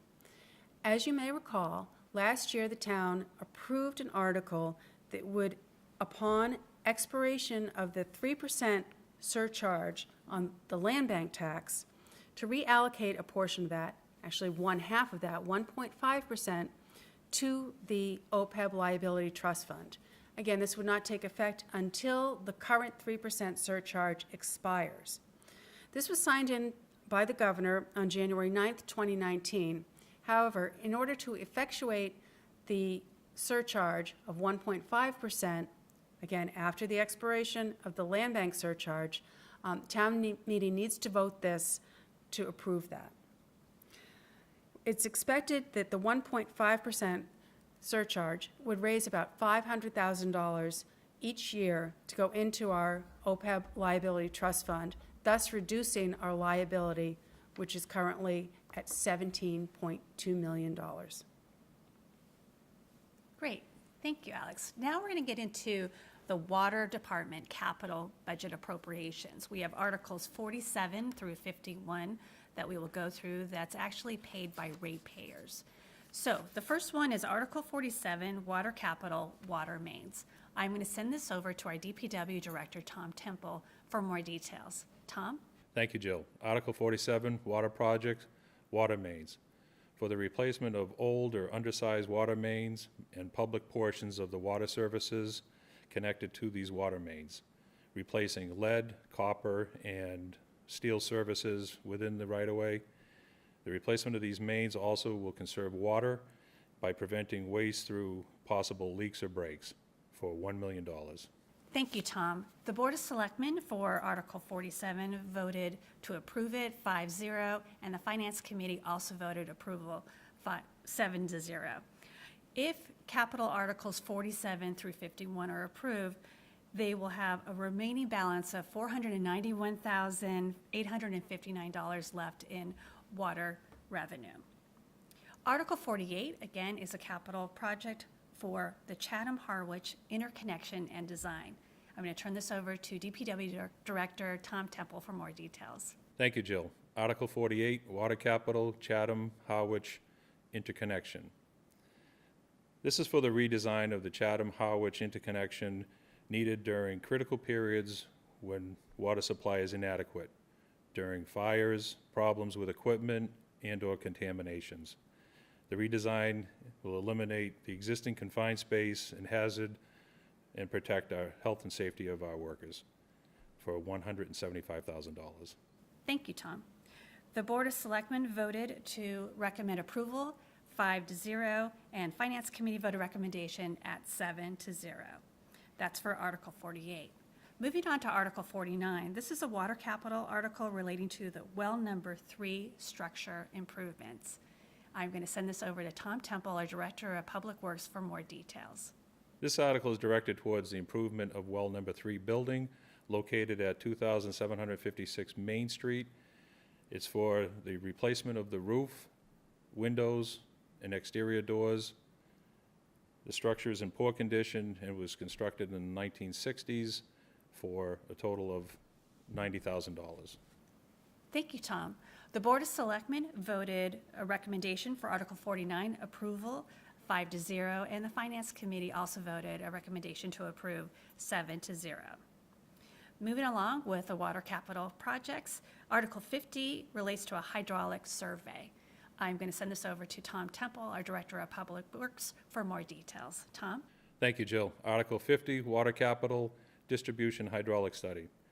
This is for the hydraulic study to determine the town's future needs with respect to pipe size, increase and decrease in sizes, and maintain the constant pressures for potable water and supply fire suppression needs. The hydraulic study will provide the information for developing a more precise unidirectional flushing program needs for the existing system. This is necessary to evaluate the current water distribution system as well as possible future supplemental water tanks needs for $150,000. Thank you, Tom. For Article 50, the Board of Selectmen voted to approve this article at a vote of 5-0, and the FinCom voted to approve the article at a vote of 7-0. All right, so this is the last article related to capital projects for water. It's Article 51, Water Capital for Wells Number 1 and Number 2, and a transfer switch. I'm going to turn this over to DPW Director Tom Temple for more details. Tom? Thank you, Jill. 51, Water Capital Wells 1 and 2 Transfer Switch. This article is directed towards the installation of automated transfer switches for emergency generators for wells 1 and 2. Both currently have safety concerns for the department. Department staff has to go out to each site and physically turn on the emergency generators. There's downtime associated with this, and it affects the ability to have potable water and fire suppression during that downtime.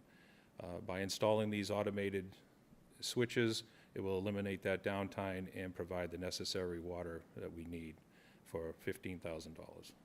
Thank you, Tom. The Board of Selectmen for Article 51 voted approval at a vote of 5-0, and the Finance Committee also voted a favorable recommendation to approve at a vote of 7-0. All right, now we're going to get into some general bylaw amendments and other non-financial articles. So we're at Article 52 of the annual town meeting warrant. Just a reminder, annual town meeting is Monday, May 13th, starting at 6 p.m. We will have free childcare upon reservation. That information is in your warrant. And then we have our annual town election on Thursday, May 16th, with the polls open at 7 a.m. All right, so Article 52 is a general bylaw amendment related to the Community Preservation Act, CPA. We talked a lot about funding appropriations, but this act also addresses the expiring Land Bank Open Space Committee and changes the name to Open Space Committee so that they have a seat on the Community Preservation Committee. So that is Article 52, General Bylaw Amendment. The Board of Selectmen voted approval of that at a vote of 5-0, and the Finance Committee voted a recommendation to approve also at a vote of 8-0. The next article, as we're moving right along with our 71 articles in our annual town meeting warrant, Article 53 is a general bylaw amendment, Chapter 158, Historic Preservation. I'm going to turn this over to Katie Donovan, our Director of Community Development, for more details. Katie? Thanks, Jill. This article is to see if the town will vote to amend Chapter 158-3, Historic Preservation of the Town of Chatham General Bylaws. The current provisions of the Town of Chatham bylaws give the Historical Commission the jurisdiction to impose a demolition delay of up to 540 days on an application for full or partial demolition that threaten to diminish the historical significance of structures 75 years or older and that are deemed historically significant. This proposed amendment eliminates the possibility of property owners initiating the demolition delay process early for the express purpose of bypassing the provisions of the bylaw. Passing this article will prevent starting the clock early in connection with offering properties for sale or transferring the ownership of the properties, and thus will preserve the rights of the Historical Commission to interface with future owners of historic properties to possibly save the structures. Thank you. So, Article 53, the Board of Selectmen voted to recommend approval, 5-0, and the Finance Committee voted to recommend approval at a vote of 7-0. Moving right along, we're at Article 54, General Bylaw Amendment to insert the new Stretch Energy Code. This is a component for our green community designation that makes the town eligible for various grants for energy efficiency. I'm going to turn this over to our chairman of our Chatham Energy Committee, Bob Wirtschafter, to give us more details on this. Bob?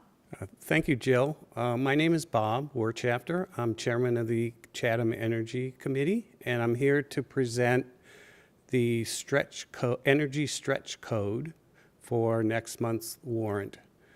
The Massachusetts Green Community Act is a act that the town of Chatham is hoping to enable this year. And in order to do so, we, the townspeople, need to vote positively for the Energy Stretch Code. There are 4 other elements to the Green Communities Act, which the town and the Energy Committee have already secured, and the only thing keeping us from becoming a green community is passage of the Stretch Code. We are among the minority of cities and towns in Massachusetts that are not already green communities. Over 70% of the towns have already passed and become green communities. And so it's important that at this warrant that we enact the stretch code, which I will describe to you in the next pages. So let me first explain to you what the Green Communities Act is. There are 5 components to the Green Communities Act, 4 of which at the top of my chart here, as of right siting of solar, which we've already taken care of, expedited application and permitting for renewable facilities, which this town has already taken care of and achieved through its solar projects, committing to a 20% reduction in energy use, which is ongoing activities of the Energy Committee and the Board of Selectmen, and purchase of fuel-efficient vehicles, which the town has already accomplished through the Energy Committee's encouragement. So the only step that remains is the passage and the adoption of the Mass Stretch Code, which we are here to vote for at the warrant. So what is the stretch code? The existing code allows you to either be a prescriptive or performance-based code qualification. Prescriptive meant you need this much insulation in the walls, this much insulation in the attic, this much efficiency of your heating system, etc. The new code the stretch code as a performance code says overall your building must achieve a level of efficiency, and how you achieve that is up to you as a homeowner. The stretch code provision requires an independent third party, a home energy rater, you'll hear it as a HERS rater, to come and assist the builder to verify that the builder has met the code requirements. The HERS rater comes to the house 3 times at the beginning to assess the plan, a second time to inspect the insulation, and a third time to check the infiltration rates using a blower door to measure how much air leakage is in the home.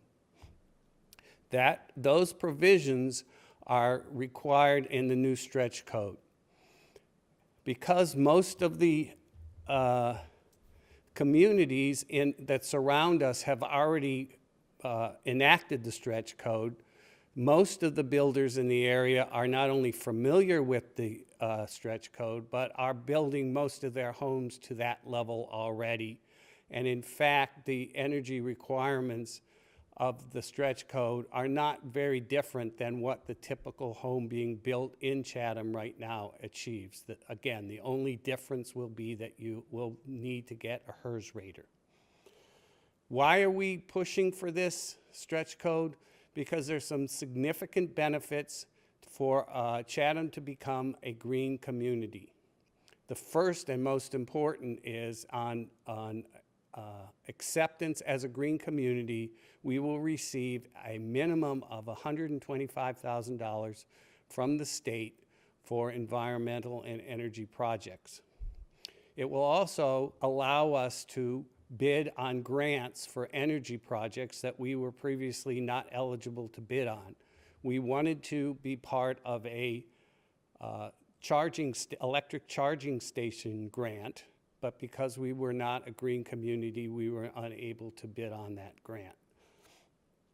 The green communities is a sign that Chatham is pushing to become a sustainable community, to become energy efficient, and to promote cost-effective energy efficiency in homes. And we'll foster our already aggressive and important movement to energy efficiency and renewables, and will help make us a cleaner environment and one that is more sustainable. Why should we pass the stretch code? Most of all, 70% of our neighboring communities have already done so. It's our responsibility as a sustainable community to become a part of the green community. Most of the new homes are already at the energy level of the stretch code. The state will provide to Chatham and to the local builders free training on how to meet the new stretch code. So there should be little cost to the city, to the township, in meeting those requirements. And in addition, Cape Light Compact and Mass Save provide significant incentives to homeowners who build to the stretch code, paying for a major portion of the HERS rater's cost and providing incentives for insulation and energy recovery ventilation and other measures that are part of new high-performance homes. And most importantly, every home that builds to the stretch code will see a lower cost in their operating of their home over the life of that home, which can be 50 years. The savings are such that even in the first year, given the costs of the higher mortgage versus the energy saved, most homeowners will come out with a cash flow positive impact from making their home more efficient, even though it should cost a little bit more to build that home. The state has provided an analysis of that, and it shows that in a typical home built in 2017 in Worcester would have $35 positive cash flow in the first year, moving to $135 cash flow in the second year, and increasing every year after that. So anyone who needs to build a new home and does build it to the stretch code will actually spend less on a yearly basis than they would if they built to the standard code.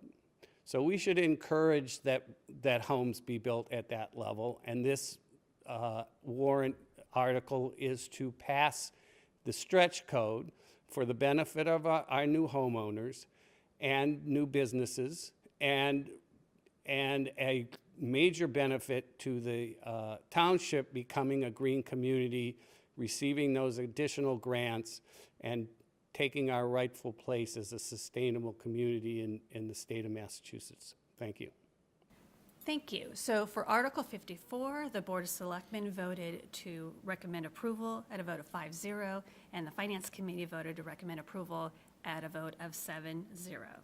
All right, so we're at Article 55 of our annual town meeting warrant, and continuing with our general bylaws amendments section. This is an amendment to the Town of Chatham Rules and Regulations of the Sewer Department. I'm going to turn this over to our Director of Natural Resources, Bob Duncanson, for more details. Bob? Okay, the next article that we're talking about is Article 55, and this is a proposed change to the sewer regulations.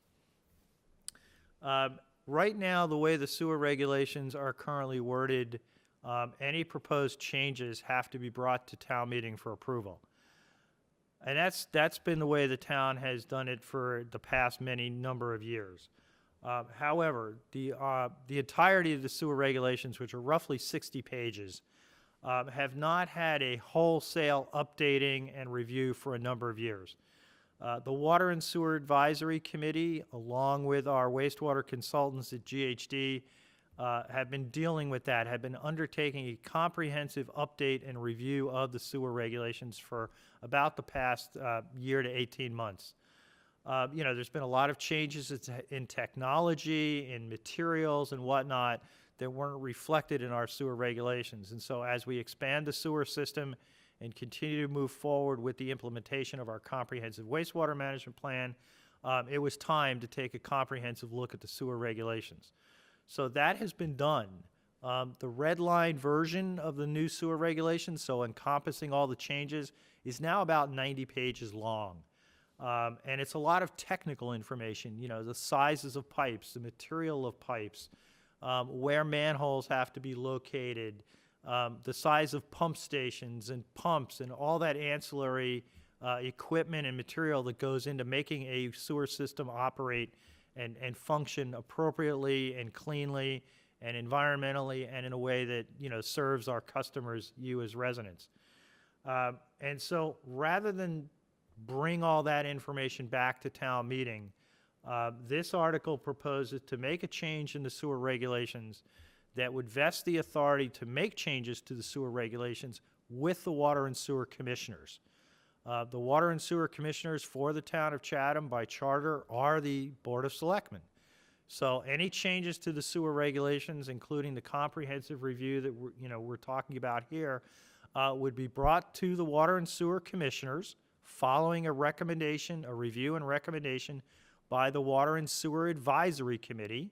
They would review it first, they would propose any further changes, and then they would make a recommendation to the Water and Sewer Commissioners, who would then review it in open public session, so the public would have ample opportunity to weigh in on any proposed regulations. But then rather than having to wait for a town meeting and having to publish all the changes in a town meeting warrant, those regulation changes could be adopted by the Water and Sewer Commissioners following their open public meeting and a vote. And that's the way that the water regulations are handled. The water regulations don't go to town meeting. The water regulations simply go through the process I just outlined and are approved by the Water and Sewer Commissioners. So the Water and Sewer Advisory Committee feels it's appropriate to do the same thing with the sewer regulations, to have those also approved at the Water and Sewer Commissioner level without having to bring them to town meeting because the public will still have ample opportunity to review them and comment before they would be adopted. So that is Article 55, the proposed change to the sewer regulations, which would just change the opening paragraphs in the very beginning of the document to say that amendments to the regulations going forward could be adopted by the Water and Sewer Commissioners. Thank you. So for Article 55, the Board of Selectmen voted a favorable recommendation at a vote of 5-0, and the Finance Committee voted a favorable recommendation at a vote of 6-1. All right, continuing with our general bylaw amendment, this is Article 56 for the Municipal Separate Stormwater Sewer System. It's MS4, the 4 is Separate Storm Sewer System. I'm going to turn this over to Dr. Bob Duncanson, our Director of Natural Resources, for more information. Bob? All right, so we're now talking about Article 56, which is a new bylaw adding a section on stormwater management. Chatham is bound under what's known as the MS4 program, or the Municipal Separate Storm Sewer System, to have regulations in place that allow us to control what goes into the town's storm drain system. Because if that system discharges to what's known as waters of the United States, which Chatham being surrounded by, on 3 sides by water, means we have waters of the United States pretty much surrounding all of Chatham. It also includes rivers that connect to, say, the ocean, or lakes that also drain into the ocean. So most of Chatham is regulated under the so-called MS4 regulations. And as part of that, as I said, we're supposed to have regulations in place to give the town the authority to manage what gets discharged into our storm sewer system. And I don't mean sewer system with what comes out of your toilet. This is strictly a stormwater system that deals with rainfall and runoff. So they're two, in Chatham, unlike other communities, they are 2 entirely separate systems. So the sewer system is separate. That goes to the wastewater treatment plant. However, the stormwater, the rain that falls out of the sky and picks up pollutants off the roads, picks up lawn fertilizers, picks up pet waste, and those kinds of things that ultimately gets collected in our drainage system. In some cases, that drainage then discharges directly to the ocean or to a lake or other resources. Most of it in Chatham, because of our sandy soil, gets infiltrated into the ground where it gets naturally cleansed as it moves through the soil conditions. But some of it does discharge directly into our waterways, and so we have to regulate what goes into that. So this proposed bylaw would give the town the authority to do things that, frankly, we've generally been doing in the past, but we haven't had the regulatory authority to do so. And under the MS4 regulations from EPA, as well as Mass DEP, we are required to have legal authority to regulate these materials. It really won't make substantial change in anything that the average property owner or homeowner does. You're still able to water your lawn, you're still able to wash your car, those kinds of things. However, it does limit, it does give us the ability to limit the introduction of pollutants into the storm drain system. So if somebody was illegally dumping or something like that, yes, we could stop them under other regulations, but now we could also cite them under the stormwater regulations, which we are required to do as part of the EPA and DEP regulations. It doesn't require any other action by most homeowners, and it does provide for certain activities or certain discharges that people like to do and want to do. It doesn't limit landscape irrigation, doesn't limit lawn watering, if you have a perimeter drain around your foundation to remove groundwater, clean groundwater from around your foundation and keep it from getting into your basement, and you pump that out onto the street, that would still be allowed as long as it's clean groundwater. If there's a fire and firemen are using a lot of water to put out the fire, obviously it won't impact that either. That is an allowed use. If you have a air conditioner, that drips water or whatnot, those are allowed uses because that is considered clean water. So it's really only water that might be contaminated in some manner that would pose a threat to the environment that we would have the authority then to deal with on a regulatory basis. I know it's complicated. The entire proposed bylaw is in the warrant. I would encourage folks to read it, just to understand, because it's it's got a lot of nuances in terms of what is and is not allowed that I won't take time to cover here. The best thing to do is, if you have any questions about it, read what's in the warrant. But again, it really doesn't impact anything other than contaminated water, which frankly shouldn't be going into these areas anyway. But it just gives us the legal authority to deal with it. And so that is Article 56, the so-called MS4 or stormwater bylaw. Okay, so we're at Article 57. This is the Skunk Neck Road easement. This is actually allowing for a resident who is an abutter to travel across the private way. The town has to give permission for this abutter to do so because we have joint ownership on a parcel off of Skunk Neck. So this is a person on Captain Sears Way who wants to traverse over Skunk's Neck to get to their property. It's a little technical, but it's more of a housekeeping item due to a flaw in how the deed was filed. So the Board of Selectmen recommendation on this, with one abstention, is a vote of 4-0 to 1, and the Finance Committee recommendation by a vote to approve 7-0. This requires a 2/3 majority at town meeting. Moving along, Article 58 is the Old Baptist Cemetery taking. I'm going to turn this over to Dan Tobin, who's our Director of Parks and Recreation, who's also the staff liaison to the Cemetery Commission, for more details. Dan? Well, thanks, Jill. Article 58 is an article that looks to finish up on something that was started by the town back in the 1960s. In 1967, town meeting authorized a special act of the Massachusetts legislature for the town to be able to take what is Baptist Cemetery off of Queen Anne Road. That act was approved by the legislature in 67, and in 1968, the town accepted that.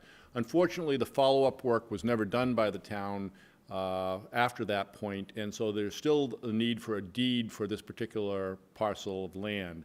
So Article 58 seeks the funds to have the survey and legal work taken care of to process that and get a clean title to that particular property. Thank you. So Article 58 requires a 2/3 majority to approve at town meeting. The Board of Selectmen voted a recommendation to approve 5-0, and the Finance Committee voted a recommendation to approve 7-0. Article 59 is a land acquisition for open space off of Old Queen Anne Road at Goose Pond, the so-called Atwood properties. I'm going to turn this over to our chairman of our Land Bank Open Space Committee, Jack Farrell, for more details. Jack? Good evening. My name is Jack Farrell, and I'm chairman of the Land Bank Open Space Committee. We have an article for town meeting this May that proposes the acquisition of 3 undeveloped lots located on Old Queen Anne Road with frontage on the Goose Pond. Total acreage of the 3 parcels is 4.17 acres. This property has been offered to the town by the Atwood family. Historically, the Atwood family's owned a great deal of the land surrounding the Goose Pond, and historically has been very conservation-minded and has actually sold a great deal of it previously to the Chatham Conservation Foundation, Inc. Just about all the land bordering the east side of the Goose Pond is owned by the foundation through the generosity of the Atwood family. These 3 parcels are currently developable for the construction of single-family homes. They have been assessed by the town assessors for in excess of $600,000 each. The sellers have obtained appraisals in excess of $530,000 each, and the land bank has actually obtained appraisals of their own, setting the value at about $470,000 each. The transaction offered to the town is a discount sale by the Atwood family that we would be paying $425,000 for each of the parcels. So there's a good value from the town's perspective, and we're actually very hopeful and very optimistic that town meeting will agree with that assessment. As part of our due diligence, we went out on the site to inspect the topography and the potential views, the development potential of the property, just again, as part of a due diligence to assure us that we were satisfied with the valuations. And we are very much. We were accompanied on that tour by Callie Harper, who is the town's conservation agent, and also by local surveyor engineer David Clark, and we thank David for his assistance on that occasion. The Atwood family, as part of this overall transaction, is also currently in negotiation with the Chatham Conservation Foundation, Inc., pertaining to the remaining Atwood parcel directly abutting these 3 lots to the east, and that is comprised of over 5 acres of property, which is currently improved by 3 older, very rustic condition summer cottages. The plan is for the Atwood family to retain ownership of the 5-acre parcel and to sell the development rights of the parcel to the foundation. So basically, between the land bank's acquisition of these lots through town meeting vote and through the purchase of the development rights by the foundation, we'll be taking a snapshot of this 10-acre parcel and basically capturing it in perpetuity. We see this as a very valuable conservation opportunity for the town. The Goose Pond is one of the largest great ponds in the community and is also presently in very good condition, very good health. And to maintain that health, these conservation measures are very important. So we look for your assistance and for your support at town meeting in May. As you may know, this will be the last acquisition by the Land Bank Open Space Committee, as the 20-year sunset clause on the state legislation comes up on January 1st of 2020. So we're very excited about this being our last opportunity as a Land Bank Open Space Committee to make a difference here in our community. So thank you very much. We look forward to your support at town meeting. Thank you, Jack. So for Article 59, the Board of Selectmen voted to approve it by a vote of 4-1, and the Finance Committee voted a recommendation to approve by a vote of 7-0. This requires a 2/3 majority at town meeting to approve it. Okay, moving right along, we're at Article 60, and this is the Route 28 Main Street West Chatham Road Design Project, and this is for funding enhancements to landscaping, hardscaping, and lighting. As you know, the project is already on its way on Route 28 Main Street from Barnhill Road to George Ryder Road. This article would allocate additional funds, if recommended and approved by the Board of Selectmen, for enhancements for potential lighting, sidewalk, and other streetscaping. The Board of Selectmen appointed a working group to work through this. They've identified their priorities, and now we're waiting for the Mass Department of Transportation, MassDOT, to give us prices on what those enhancements will look like. Depending on the cost, under this article, we'll either vote to appropriate funds through the tax rate, or it may require a ballot question, which is listed as ballot question 3 in your warrant. This is to be determined at town meeting, but stay tuned for the Board of Selectmen's meetings, as they'll have recommendations prior to town meeting. So 2 options for suggested motions on this. At its March 4th, 2019 meeting, the Board of Selectmen directed staff to work with interested citizens on desired changes or enhancements to the Route 28 Main Street West Chatham roadway 100% design plans relating to hardscaping, landscaping, and lighting. This article reflects the non-participatory costs which the town will be responsible for based on the requested changes and enhancements, as the contract for the project has already been awarded. This project is located on Route 28 Main Street from George Ryder Road to Barnhill Road, as owned by the state. This is a placeholder article, as the final estimates on the requested changes and enhancements have not yet been determined. Okay, so now we're at Article 61.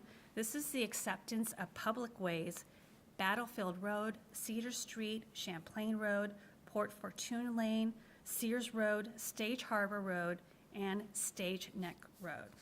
As you may recall, this was previously adopted at the 1997 annual town meeting for the road acceptance for the roadway to become a public roadway. Since then, and more recently, about 2 years ago, we discovered a flaw in the actual notification to the property owners following that town meeting action. The flaw was difficult to detect because the deeds had been recorded, but through the process, there was a flaw that was identified.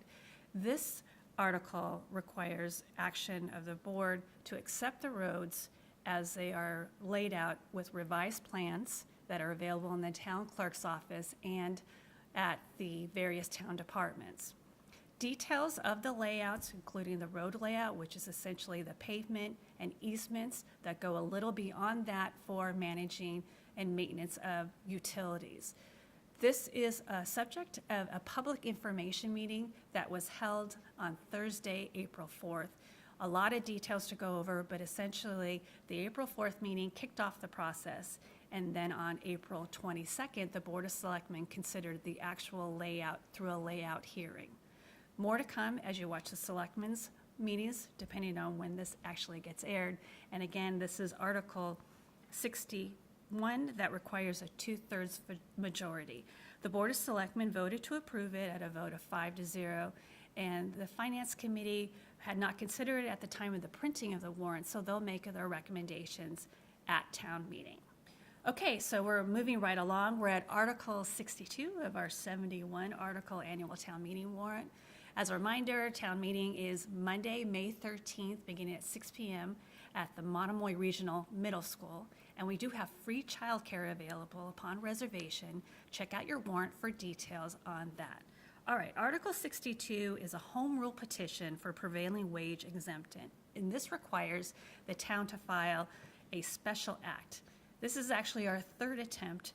Every piece of legislation that we have filed has expired in the mass legislative process, and this is our attempt to continue that. This is for projects that are town projects under $50,000 to provide greater flexibility and for greater access by local contractors to actually bid on these projects. So the workplace conditions all remain, but this actually allows for a greater opportunity for our local contractors to bid on town projects of $50,000 or less. So this is Article 62 in filing of the home rule petition. The Board of Selectmen voted a favorable recommendation at 5-0, and the Finance Committee voted a favorable recommendation at 7-0. Okay, so we're at Article 63, and this begins consideration of citizen petition items. A citizen may file a petition upon signatures of 10 registered Chatham voters. So the first one is an article relating to bottled water, and it's entitled Citizen Petition Number 1 by Susanna Nickerson. Susanna has filed a subsequent petition on this, and so no recommendation has been taken by the Board of Selectmen or the Finance Committee. All right, we're at Article 64, and that begins our review of citizen petition articles. Article 64 is the second petition article filed by Susanna Nickerson relating to the potential ban of plastics purchased by the town of Chatham relating to beverage bottles, water bottles, and just to highlight it, she's requesting that the town, through a general bylaw amendment, vote to have it declared unlawful for the town to procure drinking water or other beverages in plastic bottles beginning January 1st, 2020. More to come on the presentation at town meeting by the petitioner. The Board of Selectmen took action to recommend this to approve at a vote of 3-2, and the Finance Committee voted a recommendation to approve at a vote of 9-0. Article 65 is another citizen's petition, and this is a general bylaw amendment for banning polystyrene and extended polystyrene foam ban, known by the market name of Styrofoam. Petitioner Bill Bystrom has filed this petition. The details are in your warrant, and he will make a presentation at town meeting. The Board of Selectmen voted to approve this article at a vote of 5-0, and the Finance Committee voted recommendation to approve at 9-0. The next article is Article 66, a citizen's petition to ban plastic straws. This was filed by Rachel Barnes, who will provide a presentation at town meeting on May 13th for this one. Moving right along with the articles for citizen petitions, Article 67 is a withdrawal from the Community Preservation Act by citizens petition. Seth Taylor was a petitioner, and he will provide a presentation at town meeting. The Board of Selectmen voted to recommend this article to approve at a vote of 0 to 5, 0 in favor, 5 against. The Finance Committee recommendation will be made at the town meeting floor, as they did not consider this article at the time of the printing of the warrant. Article 68 is a non-binding resolution to change the name of the Board of Selectmen to Select Board. Florence Selden is the petitioner for this article, Article 68, and she will provide a presentation at town meeting. The Board of Selectmen voted to approve this article at a vote of 3 to 2, and the Finance Committee recommendation to approve was voted at 4 to 2. And again, this is Article 68. So we're at Article 69 of a 71 article annual town meeting warrant. This is to appropriate funds for the VFW Post 8607. It's the Brown James Buck Memorial Association, and this is also by citizen petition Judy Patterson as the petitioner. Judy will provide a presentation at the annual town meeting under this article, which is an appropriation article for $200,000. The Board of Selectmen voted a favorable recommendation at a vote of 5 to 0, and the Finance Committee hadn't considered this article at the time of the publishing of the warrant, so they'll make their recommendation at town meeting. All right, so deviating away from the citizen petition articles is Article 70. This is one of the later articles that was added by the Board of Selectmen, and this is the evaluation of a town-owned dredge program. I'm going to turn this over to Bob Duncanson, our Director of Natural Resources, for more details. Bob? We're now going to speak about Article 70, which is evaluation of a town-owned bridge program. There'll be one more article after this, but we're close to ending this year's town meeting. And this article is to provide funds for the evaluation of a town-owned dredge. Similar to, we already talked about similar articles earlier where the town is setting aside funding to do dredging, primarily using the Barnstable County dredge, but also private dredges if they're available and cost-effective. But as part of the recent discussions about the need for dredging in Chatham, and it's a very big need either for channel maintenance for boaters or for beach nourishment purposes to get sand to put up on our beaches, and some issues that we've had recently with the county dredge and their availability, there's been some interest in the community whether or not Chatham should go ahead and make the investment and create our own dredging program. In other words, buy our own dredge and the ancillary equipment that goes along with that, things like pipelines, booster pumps, front-end loaders to move the sand and the pipes around on the beaches, you know, some towboats and other things that would be necessary to have a dredge program. So staff has met. We made a presentation to the selectmen earlier this year on potential costs for a new dredge program in the town of Chatham. And the selectmen asked us to take that kind of to the next step, to potentially seek professional assistance in the form of consultants or engineers to help us flesh out the costs of a dredge. What kind of dredge would we be looking to buy? What size? How much pipe might we need? Where would we store all this equipment? Especially the pipe is very problematic because generally you store it on the, you know, the bottom of the estuaries and all in the wintertime, and making sure we have appropriate locations to do that. So basically all the things that would go into Chatham having its own dredge program. We were also asked to speak with our neighboring communities. Orleans and Eastham have similarly been having some initial discussions about creating a dredge so they could deal with Nauset Inlet, as well as Harwich has also expressed some interest in potentially going it in a smaller version of a program compared to what the county currently has. So we've asked for $50,000 in Article 70 that would help us bring in a consultant to work with town staff and others to look at the feasibility and the true costs and the long-term operation and maintenance of a dredge for the town of Chatham.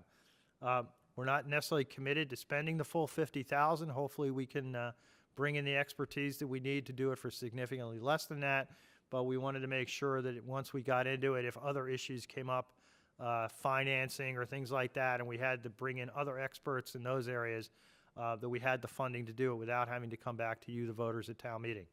So that is a brief synopsis of Article 70, evaluation of a town-owned dredge program.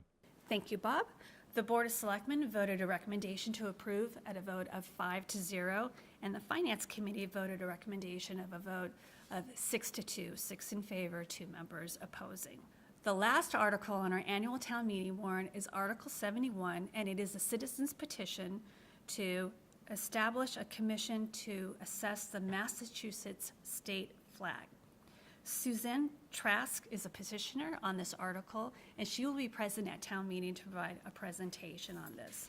The Board of Selectmen considered this article and voted at their selectmen's meeting on April 1st, a vote to approve it at 5-0. However, that vote wasn't taken in time for the publication and posting of the warrant, so we'll report that at town meeting. For Finance Committee, they too had not considered it before the publication of the warrant, so they'll make their report at town meeting. So there you go. It's 71 articles of our 2019 annual town meeting warrant. The warrant is posted on the website, and hopefully you have it in your mailboxes. Information on town meeting is on the town's website under Town Meeting Central. The rules of town meeting, why we have town meeting, everything town meeting is there. And then anything related to the financial articles, the town's operating and capital budget, including the school district's budget, both of the school districts, that's in Budget Central on the town's website. So I want to thank Alex Halelo, my finance director, for being with me today, as well as the other department heads, to provide you a preview of the 2019 annual